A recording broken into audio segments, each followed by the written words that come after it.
கர்த்தராகிய இயேசு கிறிஸ்துவின் பரிசுத்த நாமத்திற்கு மகிமை. கர்த்தருடைய பெரிதான கிருபையினாலே இன்று முதல் 3 நாட்கள் சிறப்பு ஆராதனைகள், ஆவிக்குரிய எழுப்புதல் கூட்டங்கள் நடத்துவதற்கு தேவன் நமக்கு கிருபை செய்து வருகிறார். இந்த முதலாம் நாளில் நம்முடைய தியானத்திற்காக வாசிக்கக்கூடிய வேத வசனம் அப்போஸ்தலர் நடபடிகள் 2ஆம் அதிகாரம் 1 முதல் 4 வசனங்களை வாசிக்க கேட்போம். பெந்தேகோஸ்தே என்னும் நாள் வந்தபோது அவர்கள் எல்லாரும் ஒருமனப்பட்டு ஓரிடத்தில் வந்திருந்தார்கள். அப்பொழுது பலத்த காற்று அடிக்கிற முழக்கம் போல வானத்திலிருந்து சடதியாய் ஒரு முழக்கம் உண்டாகி அவர்கள் உட்கார்ந்திருந்த வீடு முழுவதையும் நிரப்பிற்று. அல்லாமலும் அக்கினி மயமான நாவுகள் போல பிரிந்திருக்கும் நாவுகள் அவர்களுக்கு காணப்பட்டு அவர்கள் ஒவ்வொருவர் மேலும் வந்து அமர்ந்தது. அவர்கள் எல்லாரும் பரிசுத்த ஆவியினாலே நிரப்பப்பட்டு ஆவியானவர் தங்களுக்கு தந்தருளின வரத்தின்படியே வெவ்வேறு பாஷைகளிலே பேசத் தொடங்கினார்கள். ஆமென். அப்போஸ்தலர் 1ஆம் அதிகாரம் 8வது வசனத்தையும் வாசிப்போம். அப்படி இருக்க நம்மில் அவரவர் அப்போஸ்தலர் 1:8 1ஆம் அதிகாரம் 8வது வசனம். பரிசுத்த ஆவி உங்களிடத்தில் வரும்போது நீங்கள் பலனடைந்து எருசலேமிலும் யூதேயா முழுவதிலும் சமரியாவிலும் பூமியின் கடைசி பரியந்தமும் எனக்கு சாட்சிகளாக இருப்பீர்கள் என்றார். ஆமீன். கர்த்தர் தாமே வாசிக்கப்பட்ட வேத வசனங்களை ஆசீர்வதிப்பாராக. நம்முடைய தலைமை காட்டி நாம் ஜெபம் செய்வோம். கர்த்தருக்கு மகிமை உண்டாகட்டும். Praise the Lord Jesus.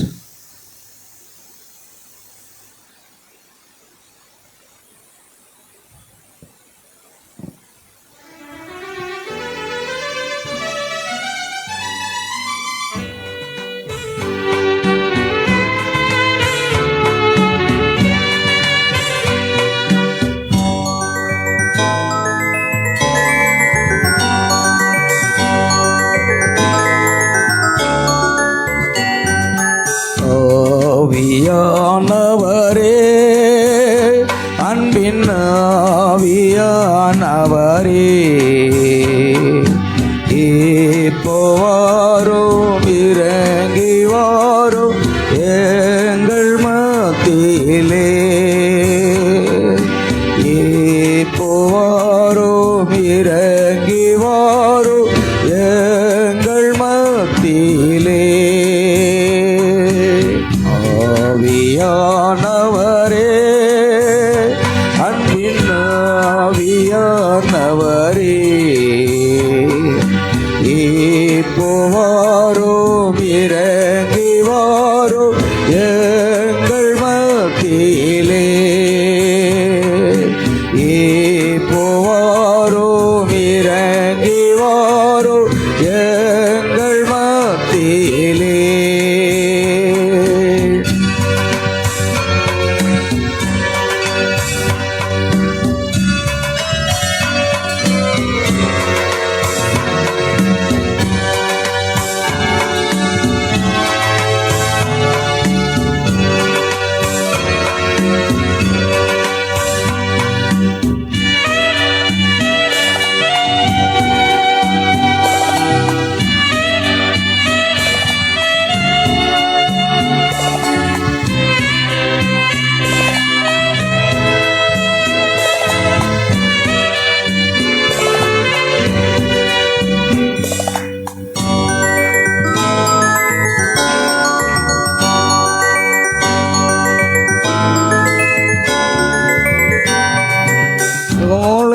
சேற்றி நின்று தூக்கி எடுத்தவரே, முள்ளையான சேற்றி நின்று தூக்கி எடுத்தவரே, பாவம் கழுவி தூய்மையாக்கும் இந்த வேளையிலே. பாவம் கழுவி தூய்மையாக்கும் இந்த வேளையிலே. ஆவியானவரே,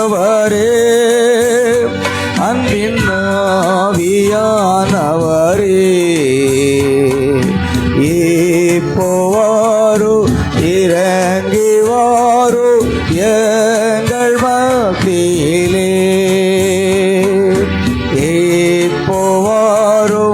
இறங்கி வாரோ எங்கள் மத்தியிலே.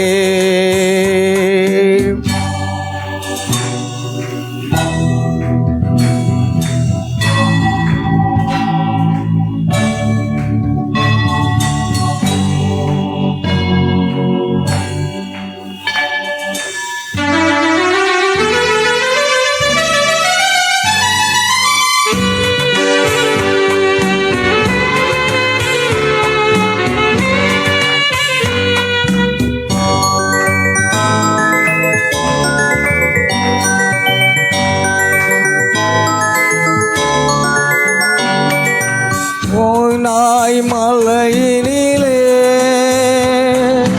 இறங்கி வந்தவரே, சீனாய் மலையினிலே இறங்கி வந்தவரே, ஆத்மதாகம் தீர்க்க வாரும் இந்த வேளையிலே, ஆத்மதாகம் தீர்க்க வாரும் இந்த வேளையிலே. ஆவியானவரே, அன்பின் ஆவியானவரே, இப்போ வாரும் இறங்கி வாரோ எங்கள் மத்தியிலே. இப்போ வாரும் இறங்கி வாரோ எங்கள் மத்தியிலே.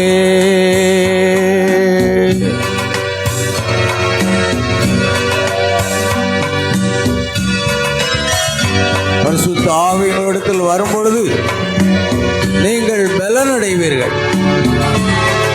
பலனடைந்து யூதேயாவிலும் எருசலேமிலும் சமாரியாவிலும் உலகத்தின் முடிவு பரிந்தும் சாட்சிகளாக இருப்பீர்கள்.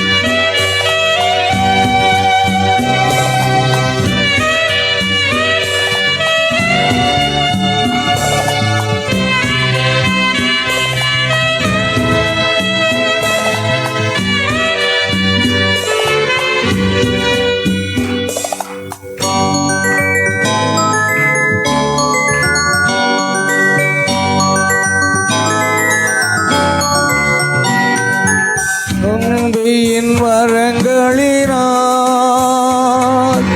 என்னையும் நிரப்பிடுமே, ஆவியின் வரங்களினால் என்னையும் நிரப்பிடுமே, எழுந்து ஜொலிக்க என்னை ஊற்று இந்த வேளையிலே, எழுந்து ஜொலிக்க என்னை ஊற்று இந்த வேளையிலே. ஆவியானவரே, அன்பின் ஆவியானவரே, இப்போ வாரும் இறங்கி வாரோ எங்கள் மத்தியிலே. இப்போ வாரும் இறங்கி வாரோ எங்கள் மத்தியிலே. ஆமென். ஜெபிப்போம். அன்பின் பரலோக பிதாவே, ஆசீர்வதிக்கப்பட்ட இந்த ஆவிக்குரிய எழுப்புதல் கூட்டங்களின் முதல் நாள் கூட்டத்தில் நாங்கள் வந்து உம்மை ஆராதிக்கும்படி, உம்முடைய ஜீவனுள்ள வார்த்தையை கேட்கும்படிக்கு நீ தந்த கிருபைக்காக நன்றி செலுத்துகிறோம். எங்கள் கர்த்தராகிய இயேசு கிறிஸ்துவினுடைய நாமத்தினாலே ஆண்டவரே பாடின பாடல்களை ஆராதனை வழி ஆசிரியத்து கொடுத்ததுக்காக நன்றி செலுத்துகிறோம். கர்த்தாவே, அநேக ஜெப குறிப்புகளுக்காக ஜெபிக்கும்படி கிருபை செய்தீரே, நன்றி அப்பா. கர்த்தர் அநேக தேவ பிள்ளைகள் உபவாசத்தோடு வந்திருக்கிறார்கள். தேவனே, பெந்தகோஸ்தே நாளில் ஊற்றப்பட்ட அந்த பரிசுத்த ஆவியுடைய அபிஷேகம் மறுபடியும் எங்கள் மத்தியில் ஊற்றப்பட கர்த்தர் கிருபை செய்ய வேண்டுமா ஜெபிக்கிறோம். நம்முடைய நாமத்துக்கு மகிமை உண்டாகும்படியாக வாசிக்கப்பட்ட வேத வசனங்களை கர்த்தர் ஆசீர்வதிப்பீராக. கர்த்தாவே, ஒவ்வொரு வேத வசனங்கள் மூலமாக கர்த்தர் எங்களோடு பேசுவீராக. உடைய வசனங்களை வாசித்து உம்முடைய மகளை ஆசீர்வதிப்பீராக. கர்த்தராகிய இயேசு கிறிஸ்துவின் நாமத்தினாலே ஆண்டவரே துதிக்கிறோம். பேசுகிற அடியானை மறைத்து நீர் பேசும். அபிஷேகப்பட்ட வார்த்தைகளை கர்த்தாவே சோத்திரம் சோத்திரம் ஆண்டவரே அடியனுடைய நாவிலிருந்து புறப்பட செய்யும்படியாகும். இந்த வார்த்தை கேட்க போகிற ஒவ்வொரு தேவனுடைய பிள்ளைகளும் ஆசீர்வதிக்கப்பட ஒரு எழுப்புதலை எங்களுக்கு மத்தியிலே கட்டளையிட கிருபை செய்ய வேண்டுமா ஜெபிக்கிறோம். நேரே பொறுப்படுத்திக்கொள்ளும். சகல துதி கன மகிமை யாவற்றையும் உமக்கு செலுத்துகிறோம். கர்த்தராகிய இயேசு கிறிஸ்துவின் நாமத்தில் கேட்கிறோம் பிதாவே, ஆமென். நமக்காரும்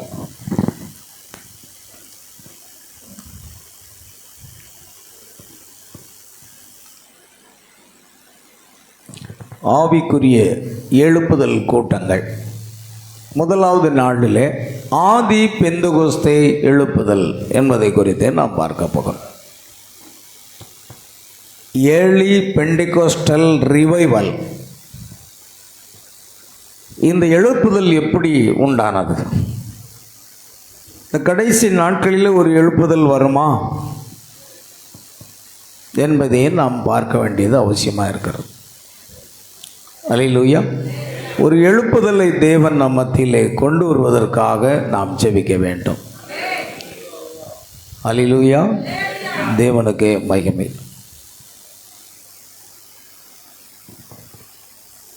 அப்போஸ்தலர் 2ஆம் அதிகாரம் 1 முதல் 4 வசனங்களை வாசித்தோம். ஆதி பெந்தகோஸ்தே எழுப்புதல். ஆமென். ஏர்லி பெண்டகோஸ்டல் ரிவைவல் என்பது கிறிஸ்தவ வரலாற்றில் மிக முக்கியமான ஆன்மீக எழுச்சிகளில் ஒன்று. இது பரிசுத்த ஆவியினுடைய வல்லமையையும் அப்போஸ்தலர் கால அனுபவங்களையும் மீண்டும் வெளிப்படுத்துகிறதை நாம் பார்க்கிறோம். இதுதான் ஆரம்ப ஒரு ரிவைவல், ஒரு எழுப்புதல்.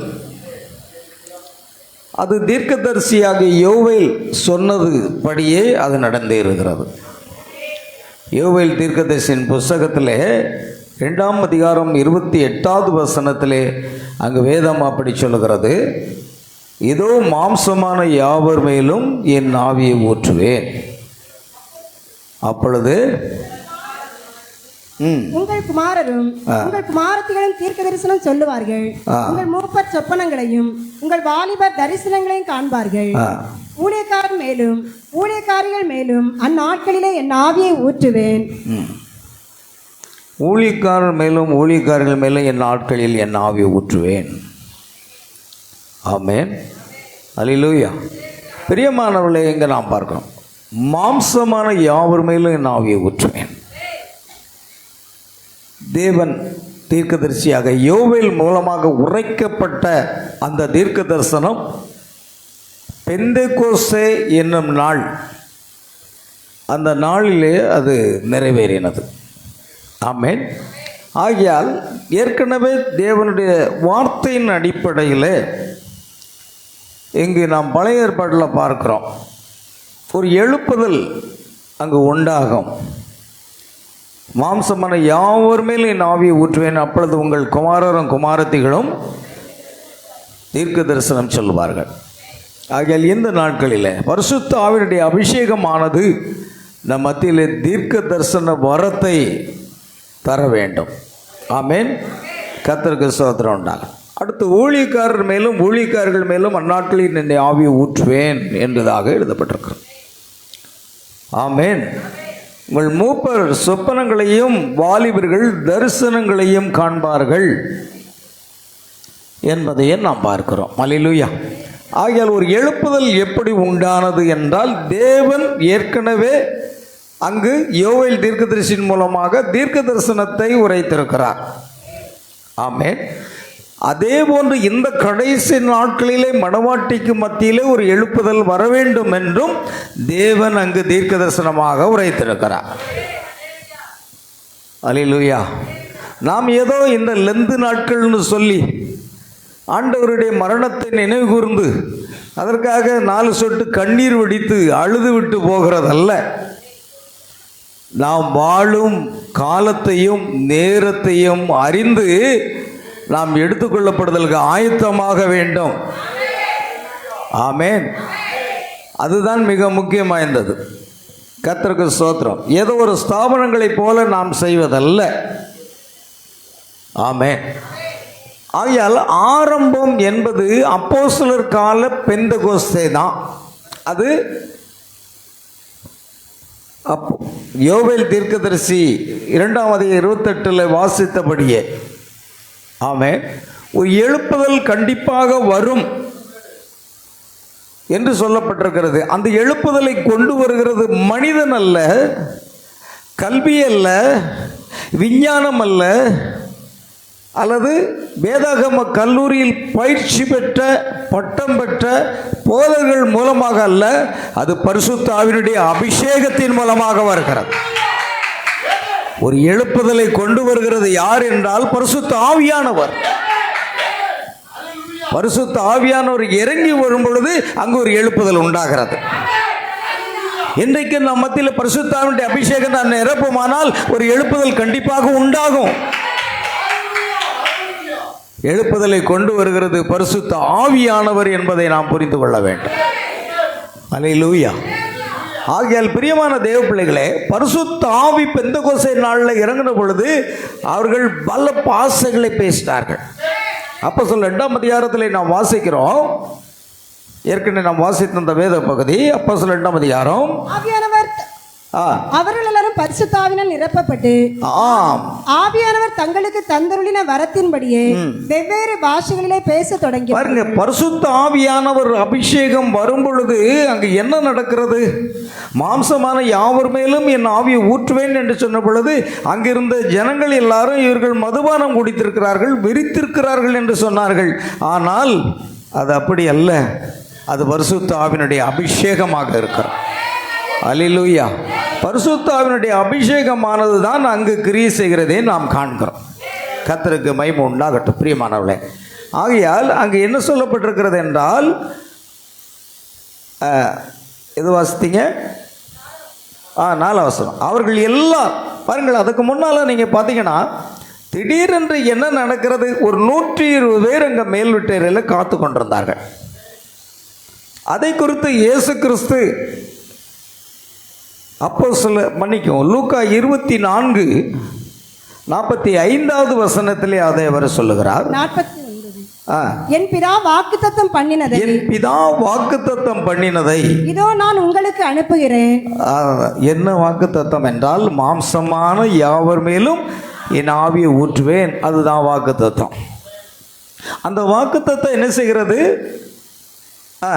என் பிதா வாக்குத்தத்தம் பண்ணினதை இதோ நான் உங்களுக்கு அனுப்புகிறேன், உங்களுக்கு அனுப்ப போகிறேன். நீங்களோ உன்னதத்திலிருந்து வரும் பலனால், பாருங்க, உன்னதத்திலிருந்து வரக்கூடிய அந்த பலனால் தரிப்பிக்கப்படும் வரைக்கும் எருசலேம் நகரத்தில் இருங்கள் என்றார். இங்கிலீஷும் சேர்த்து இடுங்க, அப்பதான் எனக்கு அது பிரயோஜனமா இருக்கும். உன்னதத்திலிருந்து வருகிற பலனால் தரிப்பிக்கப்படும் வரைக்கும் எருசலேமிலே காத்திருங்கள். பார்த்தீங்களா? அல்லேலூயா. 45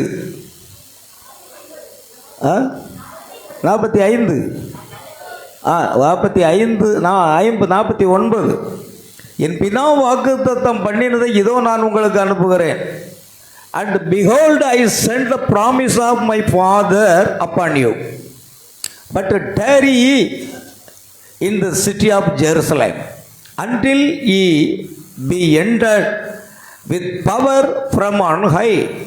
உன்னதத்திலிருந்து வரக்கூடிய அந்த வல்லமை, அதை பெறும் வரைக்கும் நீங்கள் எருசலேமிலே காத்திருங்கள், எருசலேமிலே இருங்கள் என்று சொன்னார்.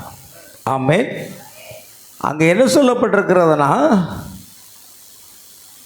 But tarry ye in the city of Jerusalem. அங்கே என்ன செய்யுங்க? காத்திருங்கள், உபவாசித்துக் கொண்டிருங்கள் என்றல்ல, ஜெபித்துக் கொண்டிருங்கள் என்றல்ல, வேதம் வாசித்துக் கொண்டிருங்கள் என்றல்ல, நீங்கள் காத்திருங்கள். ஆமென். But tarry ye in the city of Jerusalem. எருசலேமில் போய் நீங்கள் காத்திருங்க, வேற ஒன்றும் செய்ய வேண்டாம். தேவன் என்ன சொல்றாரோ அதை மட்டும் செய்யுங்க. அவர்கள் காத்திருந்தார்கள். எது வரைக்கும்? எது வரைக்கும்? அந்த வல்லமையை பெறுவரைக்கும் காத்திருக்க வேண்டும். இன்னைக்கு நமக்கு என்னன்னா பொறுமை கிடையாது. ஞாயிற்றுக்கிழமை 3 மணி நேரம் உட்கார்றதே பெரிய காரியம். மற்ற நாளில் யாராவது வந்து ஒரு 1 மணி நேரம் 2 மணி நேரம் காத்திருந்து ஜெபிக்கிற அனுபவம் இருக்கிறதா? ஜெபிக்க வேண்டாம், காத்திருக்கிற அனுபவம் இருக்கிறதா? இடப்பட்ட நாளில் யாராவது வந்து தேவ சமூகத்தில் பாடல் பாடி வசனங்களை வாசித்து பின்பு நீங்கள் காத்திருக்கிற அனுபவம் இருக்கிறதா? இல்லை, நமக்கு அந்த பொறுமை கிடையாது. அதனால தான் இன்னும் வல்லமையை நம்ம பெற முடியாமல் இருக்கிறோம். காத்திருக்கணும். உலக பிரகாரமான நேரத்தை செலவிடுவதை தூக்கி எறிங்க, வேண்டாம். ஏன்னா நம்முடைய குடியிருப்பு பரலோகத்தில் இருக்கிறது. அங்கிருந்து கர்த்தராகிய இயேசு கிறிஸ்து என்ற இரட்சகர் வருவதை நாம் எதிர்பார்த்து கொண்டிருக்கிறோம். உலக பிரகாரமாக நம்முடைய நேரத்தை தயவு செய்து வீணாக்காதீங்க. ஆமென். நம்முடைய நேரத்தை முழுவதுமாக ஆவிக்குரிய ரீதியாக செயல்படுத்துங்க. ஆமென். அப்படி காத்திருந்தார்கள். 1 அல்ல 2 அல்ல 10 நாட்கள் காத்திருந்தார்கள். எதற்காக? பரிசுத்த ஆவியினுடைய வல்லமையை பெறுவதற்காக காத்திருந்தார்கள். அப்படி அவர்கள் காத்திருந்தார்கள்.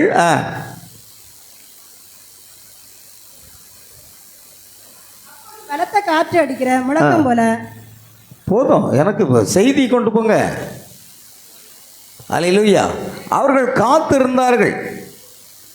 சரி, நல்லது. இப்பொழுது பாருங்க, ஒரு படத்தை நான் வைக்கிறேன் பாருங்க. இங்கே ஒரு பிக்சர் இருக்குது. இந்த பிக்சரை காப்போம்.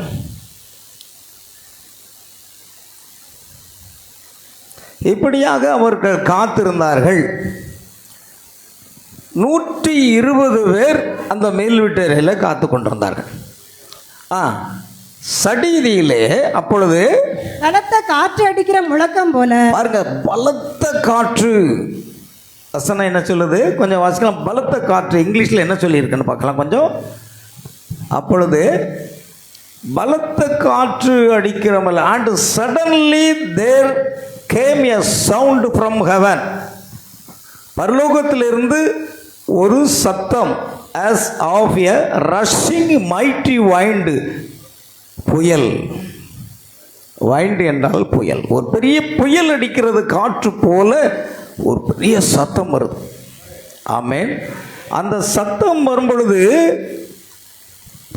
வானத்திலிருந்து சடிதியாய் ஒரு முழக்கம் உண்டாகி அவர்கள் உட்கார்ந்திருந்த வீடு முழுவதும் நிரப்பிற்று. உட்கார்ந்திருக்கிற வீடு முழுவதும் நிரப்பினது என்றா தேவனுடைய அந்த காற்று, அந்த வைண்ட், அந்த பிரசன்ஸ் ஆஃப் காட். பாருங்கள், அங்கே என்ன சொல்லப்பட்டிருக்கிறது என்றால், and it filled all the house where they were sitting. அவர் உட்கார்ந்திருக்கிற அந்த வீடு முழுவதும் தேவனுடைய பிரசன்னம் இறங்கிட்டு. அல்லேலூயா. அந்த தேவனுடைய பிரசன்னம், அந்த தேவனுடைய ரஸ்ஸிங் மைட்டி வைண்ட், பலத்த காற்று அடிக்கிற அந்த முழக்கம் உண்டாயிற்று.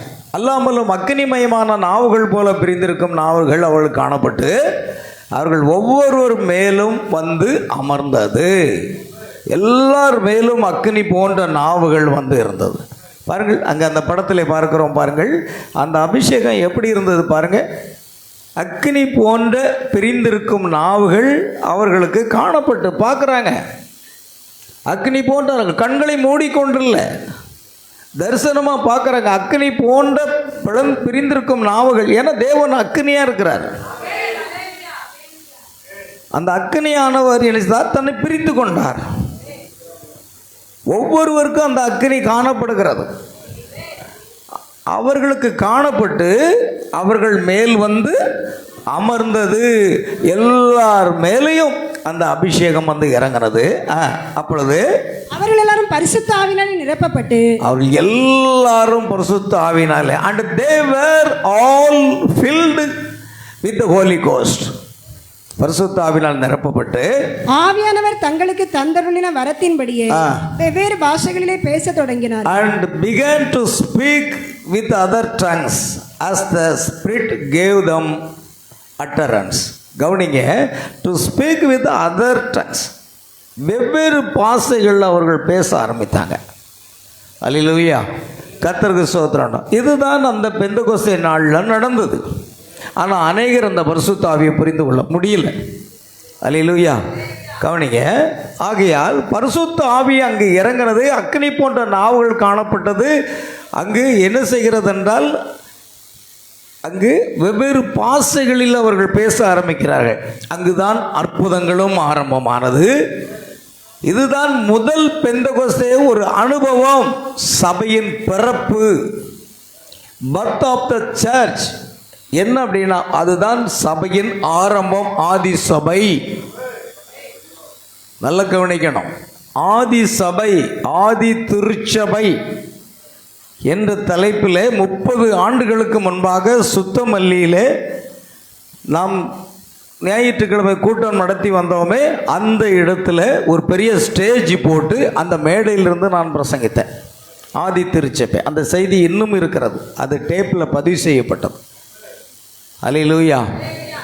அந்த ஆதி திருச்சபை அதுதான் சபையினுடைய பிறப்பு. 1906ஆம் ஆண்டில் மறுபடியும் ஆதி நவீன ரிவைவல் ஒரு எழுப்புதல் உண்டாகிறது. அது எங்கே நடக்கிறதுனா அசுசா ஸ்ட்ரீட் ரிவைவல் 1906, அதாவது 1906, 1906ஆவது ஆண்டில் ஒரு ரிவைவல். நாம் அதை பின்னால் பார்க்க போகிறோம், இப்போ பார்க்கல. பெந்தகோஸ்தைக்கு பிற்பாடு ஒரு எழுப்புதல் எப்போ வந்ததுன்னா 1906ஆம் ஆண்டு வந்தது. அதுவும் அமெரிக்கா லாஸ் ஏஞ்சல்ஸ் என்று சொல்லப்படுகிற இடத்துல தான் அந்த எழுப்புதல் வந்தது. அசுசா என்ற வீதியிலே, அமெரிக்கா லாஸ் ஏஞ்சல்ஸ். அந்த எழுப்புதலுக்கு காரணமாக இருந்தவர் William J Seymour. William J Seymour என்று சொல்லப்படுகிற ஒரு கருப்பினத்தை சேர்ந்த ஒரு ஊழியக்காரன் மூலமாக ஒரு எழுப்புதல் உண்டாயிற்று. அந்த தீ பற்றி எரிய ஒரு எழுப்புதல் பற்றி எரிந்து உலகம் முழுவதும் சென்றது. ஆமென். தீர்க்கதரிசி பிரணாமுடைய சபையிலே இந்த மணி நேரத்துக்கான செய்தி பிரசங்கிக்கப்பட்டு ஒரு எழுப்புதல் பரவன பொழுது அது உலகம் முழுவதும் வேகமாக சென்றது. இன்றைக்கு நம்முடைய சபையில் ஒரு எழுப்புதல் உண்டாகுமானால் அது திருநெல்வேலி மாவட்டத்தை அசைக்கக்கூடியதாக இருக்க வேண்டும். அதற்கு நாம் முதலாவது சரியாக இருக்க வேண்டும். நம்முடைய நேரத்தை தேவனுக்கு அதிகமாக ஒப்பு கொடுக்க வேண்டும். உலக பிரகாரமான காரியங்களுக்கு நம்முடைய நேரத்தை செலவழிக்காதபடி ஆண்டவருடைய சமூகத்தில் வந்து நீங்கள் உங்கள் நேரத்தை விதைக்கணும். ஏதோ ஞாயிற்றுக்கிழமை போனால் அடுத்த ஞாயிற்றுக்கிழமை அல்ல, தினமும் தினமும் நித்தமும் அவருடைய சமூகத்தை நாடுங்கள் என்று வேதம் சொல்லுகிறோம். நித்தமும் வரணும். டெய்லி டைம் கிடைக்கும் போதெல்லாம் வந்து ஆண்டவர் சமூகத்தில் வந்து ஜெபித்து கொண்டே இருக்கணும். அப்பொழுது அந்த எழுப்புதல் உண்டாகும். இந்த எழுச்சியின் முக்கிய அம்சங்கள் பரிசுத்த ஆவியினுடைய ஒரு ஞானஸ்நானம், அந்நிய பாசைகள், குணமாக்குதல், அடுத்து ஜெப கூட்டங்கள், உலகம் முழுவதும் அது பரவ ஆரம்பித்தது. இதுதான் நவீன பெந்தகோஸ்தே இயக்கத்தின் பிறப்பு. 1906ஆம் ஆண்டு. நாம் அதை குறித்து பின்னால் பார்க்க போகிறோம். பெந்தகோஸ்தே எழுச்சியின் முக்கிய சின்னங்கள் என்ன, அடையாளங்கள்? பரிசுத்த ஆவியினுடைய வல்லமை, அடுத்தது அந்நிய பாஷைகள் பேசுகிறது, அற்புதங்கள், அடையாளங்கள், தீவிர ஜெப வாழ்க்கை இருந்தது. அந்த எழுப்புதல் என்ன கொண்டு வந்ததுன்னா நமக்குள்ள ஜெப வாழ்க்கையை கொண்டு வந்தது. பாருங்கள், அப்போஸ்தலர்கள் நீங்கள் பார்த்தீங்கன்னா அங்கு அவர்களுக்கு என்ன கொண்டு வந்தது? பரிசுத்த ஆவியினுடைய அபிஷேகம். அங்கே நீங்கள் பார்த்தீங்கன்னா அங்கே வேதத்தில் பார்க்கலாம். அப்போஸ்தலர் 4ஆம் அதிகாரம் 31, 32. அவர்கள் ஜெபம் பண்ணின போது அவர்கள் கூடியிருந்த இடம் அசைந்தது. அவர்கள் கூடியிருந்த இடம் அசைந்தது. அவர்கள் எல்லாரும் பரிசுத்த ஆவியினால் நிரப்பப்பட்டு. இதுதான் ஆதி பெந்தகோஸ்தே சபை. இன்றைக்கு இருக்கிற பெந்தகோஸ்தே நான் சொல்லல, இது ஆதி 1ஆம் நூற்றாண்டில் தோன்றின இந்த பெந்தகோஸ்தே சபையில் அவர்கள் ஜெபம் பண்ணின போது அவர்கள் கூடியிருந்த இடம் அசைந்தது. காரணம், அந்த பரிசுத்த ஆவியினுடைய வல்லமை ஒரு ஜெப ஆவியை அவர்கள் மீது ஊற்றுகிறது. அந்த ஜெபம் மிக மிக வல்லமையாக இருக்கிறதை நாம் காண்கிறோம். அவர்கள் ஜெபம் பண்ணின போது அவர்கள் கூடியிருந்த இடம் அசைந்தது. அவர்கள் எல்லாரும் பரிசுத்த ஆவியினால் நிரப்பப்பட்டு தேவ வசனத்தை தைரியமாய் சொன்னார்கள். பாருங்க, நல்லா கவனிக்கணும். பெந்தெகோஸ்தே நாள்ல எத்தனை பேர் கூடியிருந்தாங்க? 120 பேர் கூடியிருந்தாங்க. 120 மேலையும் பரிசுத்த ஆவியானவர் இறங்கினார். ஆவியானவர் தந்தருடைய வரத்தின்படி வெவ்வேறு பாசைகளில் பேசினார்கள். ஆனா இப்பொழுது கீழே பாருங்க, அதுக்கு முந்தின வசனம், உம்முடைய பரிசுத்த பிள்ளையாக, அதுக்கு முந்தின வசனம் நினைக்கிறேன். இப்பொழுதும் கர்த்தாவே, அதாவது ஒரு கூட்ட ஜனங்கள் அங்கே தான் நான் ஆகுறேன். என்ன முன்னால இல்லை போட்டோம், கீழே போட்டோம், கீழே தான். ஏரோதும் பொந்திய பிலாத்தும் புறஜாதிகளோடும் இஸ்ரவேல் ஜனங்களோடும் கூட அபிஷேகம் பண்ணின உம்முடைய பரிசுத்த பிள்ளைய இயேசுவுக்கு விரோதமாய் மெய்யாகவே கூட்டம் கூடினார்கள். இப்பொழுதும் கர்த்தாவே, அவர்கள் பயமுறுத்தல்களை தேவரீர் கவனித்து உம்முடைய பரிசுத்த பிள்ளையாகிய இயேசுவின் நாமத்தினாலே அடையாளங்களும் அற்புதங்களும் நடக்கும்படி செய்து பிணியாளிகளை குணமாக்கும்படி உம்முடைய கரத்தை நீட்டி உம்முடைய ஊழியக்காரர் உம்முடைய வசனத்தை முழு தைரியத்தோடும் சொல்லும்படி அவர்களுக்கு அனுக்கிரகம் செய்தர்களும் என்றார்கள். சரி, ஒரு கூட்டம் ஜனங்கள். அதுக்கு அடுத்த வசனம் இருக்கிறது பாருங்க, 32ஆம் வசனத்தை வாசிங்க. அங்கே தான் இருக்குது. விசுவாசிகளாகிய திரளான கூட்டம், விசுவாசிகளாகிய திரளான கூட்டம். நான் இந்த வசனத்தை தான் தேடினேன், அது கீழே இருக்கு. விசுவாசிகளாக திரளான கூட்டத்தார் ஒரே இருதயமும் ஒரே மனமும் உள்ளவர்களாக இருந்தால் இது ரொம்ப முக்கியம். ஒன்னஸ் ரொம்ப முக்கியம். விசுவாசிகள் இன்னைக்கு உபாச கூட்டமா, விசுவாசிகள் ஒருவர் கூட ஆப்சண்ட் ஆகக்கூடாது. என்ன வேலை இருந்தாலும் தூக்கி எரிஞ்சிட்டு என்ன செய்யணும்? எல்லாரும் தேவ சமூகத்துக்கு வந்துடணும். விசுவாசிகளாக அந்த திரளான கூட்டத்தார் ஒரே இருதயம் இருக்குது, ஒரே மனமும் உள்ளவர்களாக இருந்தார்கள். ஒருவனாகிலும் தன பிள்ளைகள் ஒன்றையும் தன்னுடையது என்று சொல்லவில்லை, சகலமும் அவர்களுக்கு பொதுவாக இருந்தது. பாருங்க, அந்த விசுவாசிகளாகிய திரளான கூட்டத்தார் கூடி ஜெபிக்கும் பொழுது என்ன நடந்தது? அவர்கள் ஜெபம் பண்ணின போது அவர்கள் கூடியிருந்த இடமே அசைந்தது. ஜெபம் பண்ணின அந்த இடம் அப்படியே ஒரு எர்த்குவேக், அதாவது ஒரு பூமி எதிர்ச்சி வருவது போல ஒரு அசைதல் உண்டாயிடுச்சு. காரணம், ஒன் மைண்ட். 10 மணிக்கு ஆராதனை, 10 மணிக்கு உள்ளே இருக்கணும். 10:30க்கு 11க்கெல்லாம் வரக்கூடாது. 10ன்னா 10. தீர்க்கதரிசி சொல்கிறார், அரை மணி நேரத்துக்கு முன்னாடி நீங்கள் வந்துருங்க சர்ச்சுக்கு. இன்னைக்கு உபவாசம் கொடுத்து அநேகரை காணும். எழுப்புதல் தேவை, ஆசீர்வாதம் தேவை. ஆனால் நம்மை அர்ப்பணிக்கலைன்னா எப்படி தேவன் கிரியை செய்வான்? ஆமென். திரளான கூட்டம் ஒரே மனமும் ஒரே இருதயமும் வந்து உட்கார்ந்துருக்காங்கல்ல, அவங்க ஜெபம் பண்ணும்போது கூடியிருந்த இடம் என்ன செய்யுது? அசைக்கிறது. அவர்கள் எல்லாரும் பரிசுத்த ஆவியினாலே நிரப்பப்பட்டு, பார்த்தீங்களா அங்க என்ன சொல்லியிருக்க? எல்லாரும் அங்க 120 பேரும் பரிசுத்த ஆவியினால் நிரப்பப்பட்டது போல. and when they had prayed, the place was shaken. There they were assembled together and they were all filled with the Holy Ghost. பார்த்தீங்களா அங்க 120 பேர், அத்தனை பேர் மேலேயும் பரிசுத்த ஆவியானவர் இறங்கினார் பெந்தெகோஸ்தே நாள்ல. இங்கு திரளான கூட்டத்தார் எல்லார் மேலேயும் பரிசுத்த ஆவியின் அபிஷேகம் இறங்கிட்டு, ஓ சபையாரே, ஒருமனப்பட்டு அபிஷேகத்தோடு உள்ளான ஆவிக்குள்ளாக இருந்தால் உங்கள் ஒவ்வொருவரையும் பரிசுத்த ஆவியை நிரப்புவது உண்மை. ஆமென். பாருங்கள், and they were all filled with the Holy Ghost. எல்லாரும் திரளான கூட்டத்தார் எல்லாருமே பரிசுத்த ஆவியை பெற்றுக்கொண்டார்கள். காரணம், அந்த பெந்தெகோஸ்தே நாளில் எழுப்பப்பட்ட அந்த எழுப்புதல் பரவி கொண்டே இருந்தது. உலகம் முழுவதும் வேகமாக பரகிற்று. அல்லேலூயா. காரணம், அது பரிசுத்த ஆவியுடைய வல்லமை. பரிசுத்த ஆவியுடைய வல்லமையோடு நீங்க ஜெபிக்கலன்னா ஒரு பிரயோஜனமும் இல்லை. ஆவியினாலே ஜெபம் பண்ணி, ஆவியினாலே தேவனுக்கு ஆராதனை செய்து, ஆவியோடு உண்மையோடும் கர்த்தரை செய்யணும், தொழுது கொள்ளணும். மாம்ச பிரகாரமாக அல்ல, ஜெபிக்க ஆரம்பிச்ச உடனே ஒரு அபிஷேகம் இறங்கணும். அது பக்கத்தில் உள்ள விசுவாசிகளை அசைக்கணும். அதுதான் ஜெபம். ஆமென்.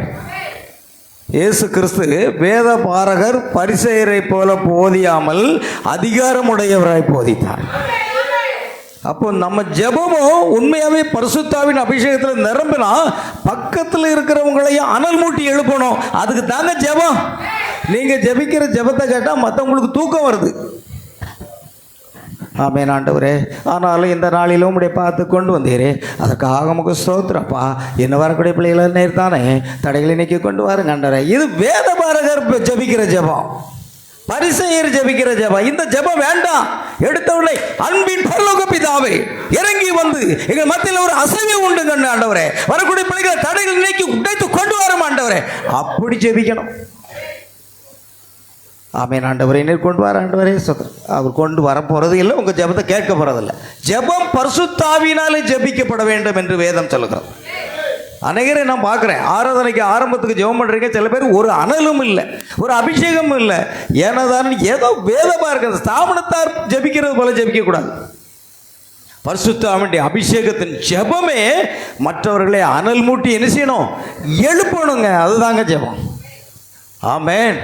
பாருங்க, and they were all filled with the Holy Ghost and they spake the word of God with boldness. வசனத்தை தைரியமா சொல்றாங்க, போல்ட்னஸ்ல சொல்றாங்க. இதுதான் அப்போஸ்தலர் 2:10 படி ஞானஸ்நானம் எடுக்கல அப்படின்னா நீ எடுத்துக்கொள்ளப்படுறதுல போக மாட்டேன். அப்படி பேசுங்க. உங்க சொந்த பந்தத்துக்கு சொல்றீங்களா? உலக பிரகாரமான அன்பு எதுக்குங்க நமக்கு? பவுல் சொல்றார், நான் மாம்சத்தின்படி கூட இயேசுவை அறிய மாட்டேன். என்ன மாம்சத்தின்படி சொந்தம் பந்தம் மாமே மச்சான் தோலாம் துருத்தி தேவையே இல்லை. செய்தியை சொல்லு. இதுதான் அப்போஸ்தலர் 2:10 ஞானஸ்நானம் எடுக்கலன்னா நீ எடுத்துக்கொள்ளப்படுறதில்லை, இழந்துருவான்னு சொல்லுங்க. தைரியமா சொல்லுங்க. ஏன்னா பரிசுத்தாவி வரும்போது அவங்க என்ன செய்தாங்க? தைரியமாக. பார்த்தீங்களா? அவர்கள் எல்லோரும் பரிசுத்தாவினால் நிரப்பப்பட்டு தேவ வசனத்தை என்ன செய்கிறாங்க? தைரியமாக சொல்கிறாங்க. அதுதான் பரிசுத்தாவினுடைய அபிஷேகம். இன்னைக்கு நினைக்கிறோம் நம்ம அந்நிய பாஷை பேசுகிறோம், ஆவியில் நடனம் ஆடுறோம், உருள்றோம் பொருள்றோம். நோ, அதெல்லாம் உணர்ச்சி வசமானது. ஆமென். அது உணர்ச்சி வரமான ஒரு காரியமாக இருக்குது. ஆனால் பரிசுத்தாவினுடைய அபிஷேகம் வரும்போது செய்தி இதுதான், இதுதான் சத்தியம், இதுதான் ஞானஸ்நானம், இதுதான் தீர்க்கதரிசி. ஆமென். அதை நீங்கள் தைரியமாக சொல்லுவீங்க. பரிசுத்தாவின் அபிஷேகம் இருந்தால் யார்ட்டையும் நீங்கள் மறைக்க மாட்டீங்க. அது சொந்தமாக இருந்தானே பந்தமாக இருந்தானே. ஆமென். செய்தி இதுதான். இந்த செய்தி இன்னைக்கு என்னைக்கு தைரியமாக சொல்றீங்களோ அதுதான் பரிசுத்தாவினுடைய அபிஷேகம். என்ன அதுதாங்க நடந்தது. அவர்கள் தேவ வசனத்தை என்ன செய்தாங்க? தைரியமாக சொன்னார்கள் என்று எழுதப்பட்டிருக்கிறது. சரி, இப்போ செய்திக்கு போவோம். ஆமென். அங்கே என்னெல்லாம் ஆரம்பமாகுது? பரிசுத்தாவினுடைய வல்லமை ஆவியான தந்திரில் வரத்தின்படி வெவ்வேறு பாசைகளில் பேசுகிறாங்க. அங்கே அற்புதங்கள் ஆரம்பிக்கிறது, அடையாளங்கள் ஆரம்பிக்கிறது. அடுத்தது தீவிர ஜெப வாழ்க்கை வரணுங்க. பரிசுத்தாவின் அபிஷேகம் பெற்றவங்களுக்கு என்ன அதிகமாகணும்? ஜெப வாழ்க்கை வரணும். உங்கள் வாழ்க்கையில் ஜெப வாழ்க்கை இல்லை அப்படின்னா, அதுவும் ஜெப வாழ்க்கைங்கிறது அபிஷேகத்தோடு ஜெபிக்கிற ஜெபமாக இருக்கணும். அடுத்து பரிசுத்தமான ஒரு வாழ்க்கைக்குள்ள பரிசுத்தாவின் ஐ ஆம் ஹோலி பி ஹோலி. நான் பரிசுத்தர் ஆகியால் நீங்களும் பரிசுத்தமாயிருங்கள். நம்மை பரிசுத்தமான வாழ்க்கைக்குள்ள அவர் கொண்டு போகிறார். ஆமென். அதுதான் பெந்தெகோஸ்தே நாள். இந்த அடித்தளம் என்ன? அது யோவேல் 2:28 மாம்சமான யாவர் மேலும் என் ஆவியை ஊற்றுவேன். அப்போஸ்தலர் 2:17 பாருங்க, கடைசி நாட்களில் மாம்சமான யாவர் மேலும் என் ஆவியை ஊற்றுவேன். பாத்தீங்களா? கடைசி நாட்களில் மாம்சமான யாவர் மேலும் என் ஆவியை ஊற்றுவேன். அப்பொழுது உங்கள் குமாரரும் உங்கள் குமாரத்திகளும் தீர்க்க தரிசனம் சொல்லுவார்கள். சரி, இப்ப கவனிங்க. மார்க் 16 பரிசுத்தாவினுடைய அந்த அபிஷேகம் வரும்பொழுது இது என்ன உண்டாகிறது? அங்க செய்திக்கு போவோம். கவனிங்க. மார்க் 16:17 அங்கே என்ன நடக்கிறதுன்னா, விசுவாசிக்கிறவர்களை இந்த அடையாளங்கள் தொடரும். ஆமென். விசுவாசிக்கிறவர்கள் நடைபெறும் அடையாளங்களை அவனை பாருங்க. பரிசுத்தாவினுடைய அபிஷேகம் வரும் பொழுது ஜெபமே மாறிவிடுகிறது, வாழ்க்கையே மாறிவிடுகிறது. ஆமென். அப்பொழுது என்ன நடக்கிறது? அற்புதங்கள் நடக்கிறது, அதிசயங்கள் நடக்கிறது. அப்புறம் ஒவ்வொரு விசுவாசிகளோடும் இந்த அடையாளம் பின்தொடர்கிறது. இதுதான் பெந்தெகோஸ்தே நாளில் நடந்தது. அதுதான் ரிவைவல், உண்மையான எழுப்புதல். அதுதான் நம்ம சபைக்கு அந்த எழுப்புதல் வரைக்கும் நாம் மணிக்கணக்க தேவ சமூகத்தில் விழுந்து கிடப்பது நல்லது. ஆமென். பாருங்கள், அந்த விசுவாசிக்கிறவர்களை இந்த அடையாளம் தரும். என் நாமத்தினாலே பிசாசுகளை துரத்துவார்கள், அவமான பாசைகளை பேசுவார்கள், சர்ப்பங்களை எடுப்பார்கள், சாவதுக்காரர் யாதென்று குடித்தால் அது சேதப்படுத்தாது, வியாதியஸ்தர் மீது கைகளை வைப்பீர்கள், அப்பொழுது அவர்கள் விசுவாசிக்கிறவர்களை, பரிசுத்த ஆவியினுடைய அபிஷேகம் பெற்ற விசுவாசிகளை இந்த அடையாளம் என்ன செய்யும்? தொடரும். ஆமென். ஆங்கிலத்தில் these signs shall follow them that believe. விசுவாசிக்கிறவர்களை இந்த அடையாளம் தொடரும். அதுதான் பரிசுத்த ஆவியினுடைய அபிஷேகம். பரிசுத்த ஆவியை பெற்றிருக்கிறேன்னு அந்நிய பாஷை பேசுறது மட்டும் இல்லை பிரியமானவர்களே, நம்முடைய லைஃப் ஒரு மாற்றம் ஆயிடும். பாருங்கள், இப்போ தீர்க்கதரிசி என்ன சொல்றார் பார்க்கலாம். இந்த காலத்துக்கு தேவனால் அனுப்பப்பட்ட ஒரு தீர்க்கதரிசி. பெந்தெகோஸ்தே ஒரு அனுபவம், ஆரம்ப சபையின் நிலை. ஆமென். பெந்தெகோஸ்தே என்பது என்னவா இருக்குங்க? ஒரு அனுபவம். நம்முடைய தீர்க்கதரிசி அடிக்கடி சொல்றார், நீங்க எதை பெற்றுக்கொள்ள வேண்டும்? பெந்தெகோஸ்தே அனுபவம் என்றால் பெந்தெகோஸ்தே நாளில் பரிசுத்த ஆவியை பெற்றுக்கொள்ளும் பொழுது என்னென்னலாம் நடந்ததோ அந்த அனுபவத்தை நீங்கள் பெற்றுக்கொண்டு இருந்தால் தான் நீங்கள் பரிசுத்த ஆவியுடைய அபிஷேகம் உங்களுக்குள்ள இருக்குன்னு அர்த்தம். உங்கள் ஜெபமே ஒரு மாற்றமாக இருக்கும். உங்கள் ஜெபம் பக்கத்தில் இருக்க ஆட்களை என்ன செய்யும்? தூங்குறவங்களையும் எழுப்பி விட்டுரும். அந்த அனல் அங்கே பாயணும். நம்ம ஜெபத்தை கேட்டு மற்றவங்க தூங்கிறாம பார்த்துக்கிடுங்க. ஏன்னா அபிஷேகம் இல்லாத ஒரு ஜெபம். அல்லேலூயா. அது பெந்தெகோஸ்தே என்பது ஒரு ஸ்தாபனம் அல்ல, ஒரு சபை அல்ல. அந்த பெந்தெகோஸ்தே நாளில் நடைபெற்ற ஒரு அனுபவம். ஆமென். அந்த அனுபவத்தை தான் ஆரம்ப சபையின் நிலையாக இருந்தது. ஆமென். இந்த கடைசி நாட்களில் லவோதிக்கேயா சபை குளிரும் இல்லாமல் அனலும் இல்லாமல் வெதுவெதுப்பாக இருக்கிறது. குருடனும் நிர்வாணியும்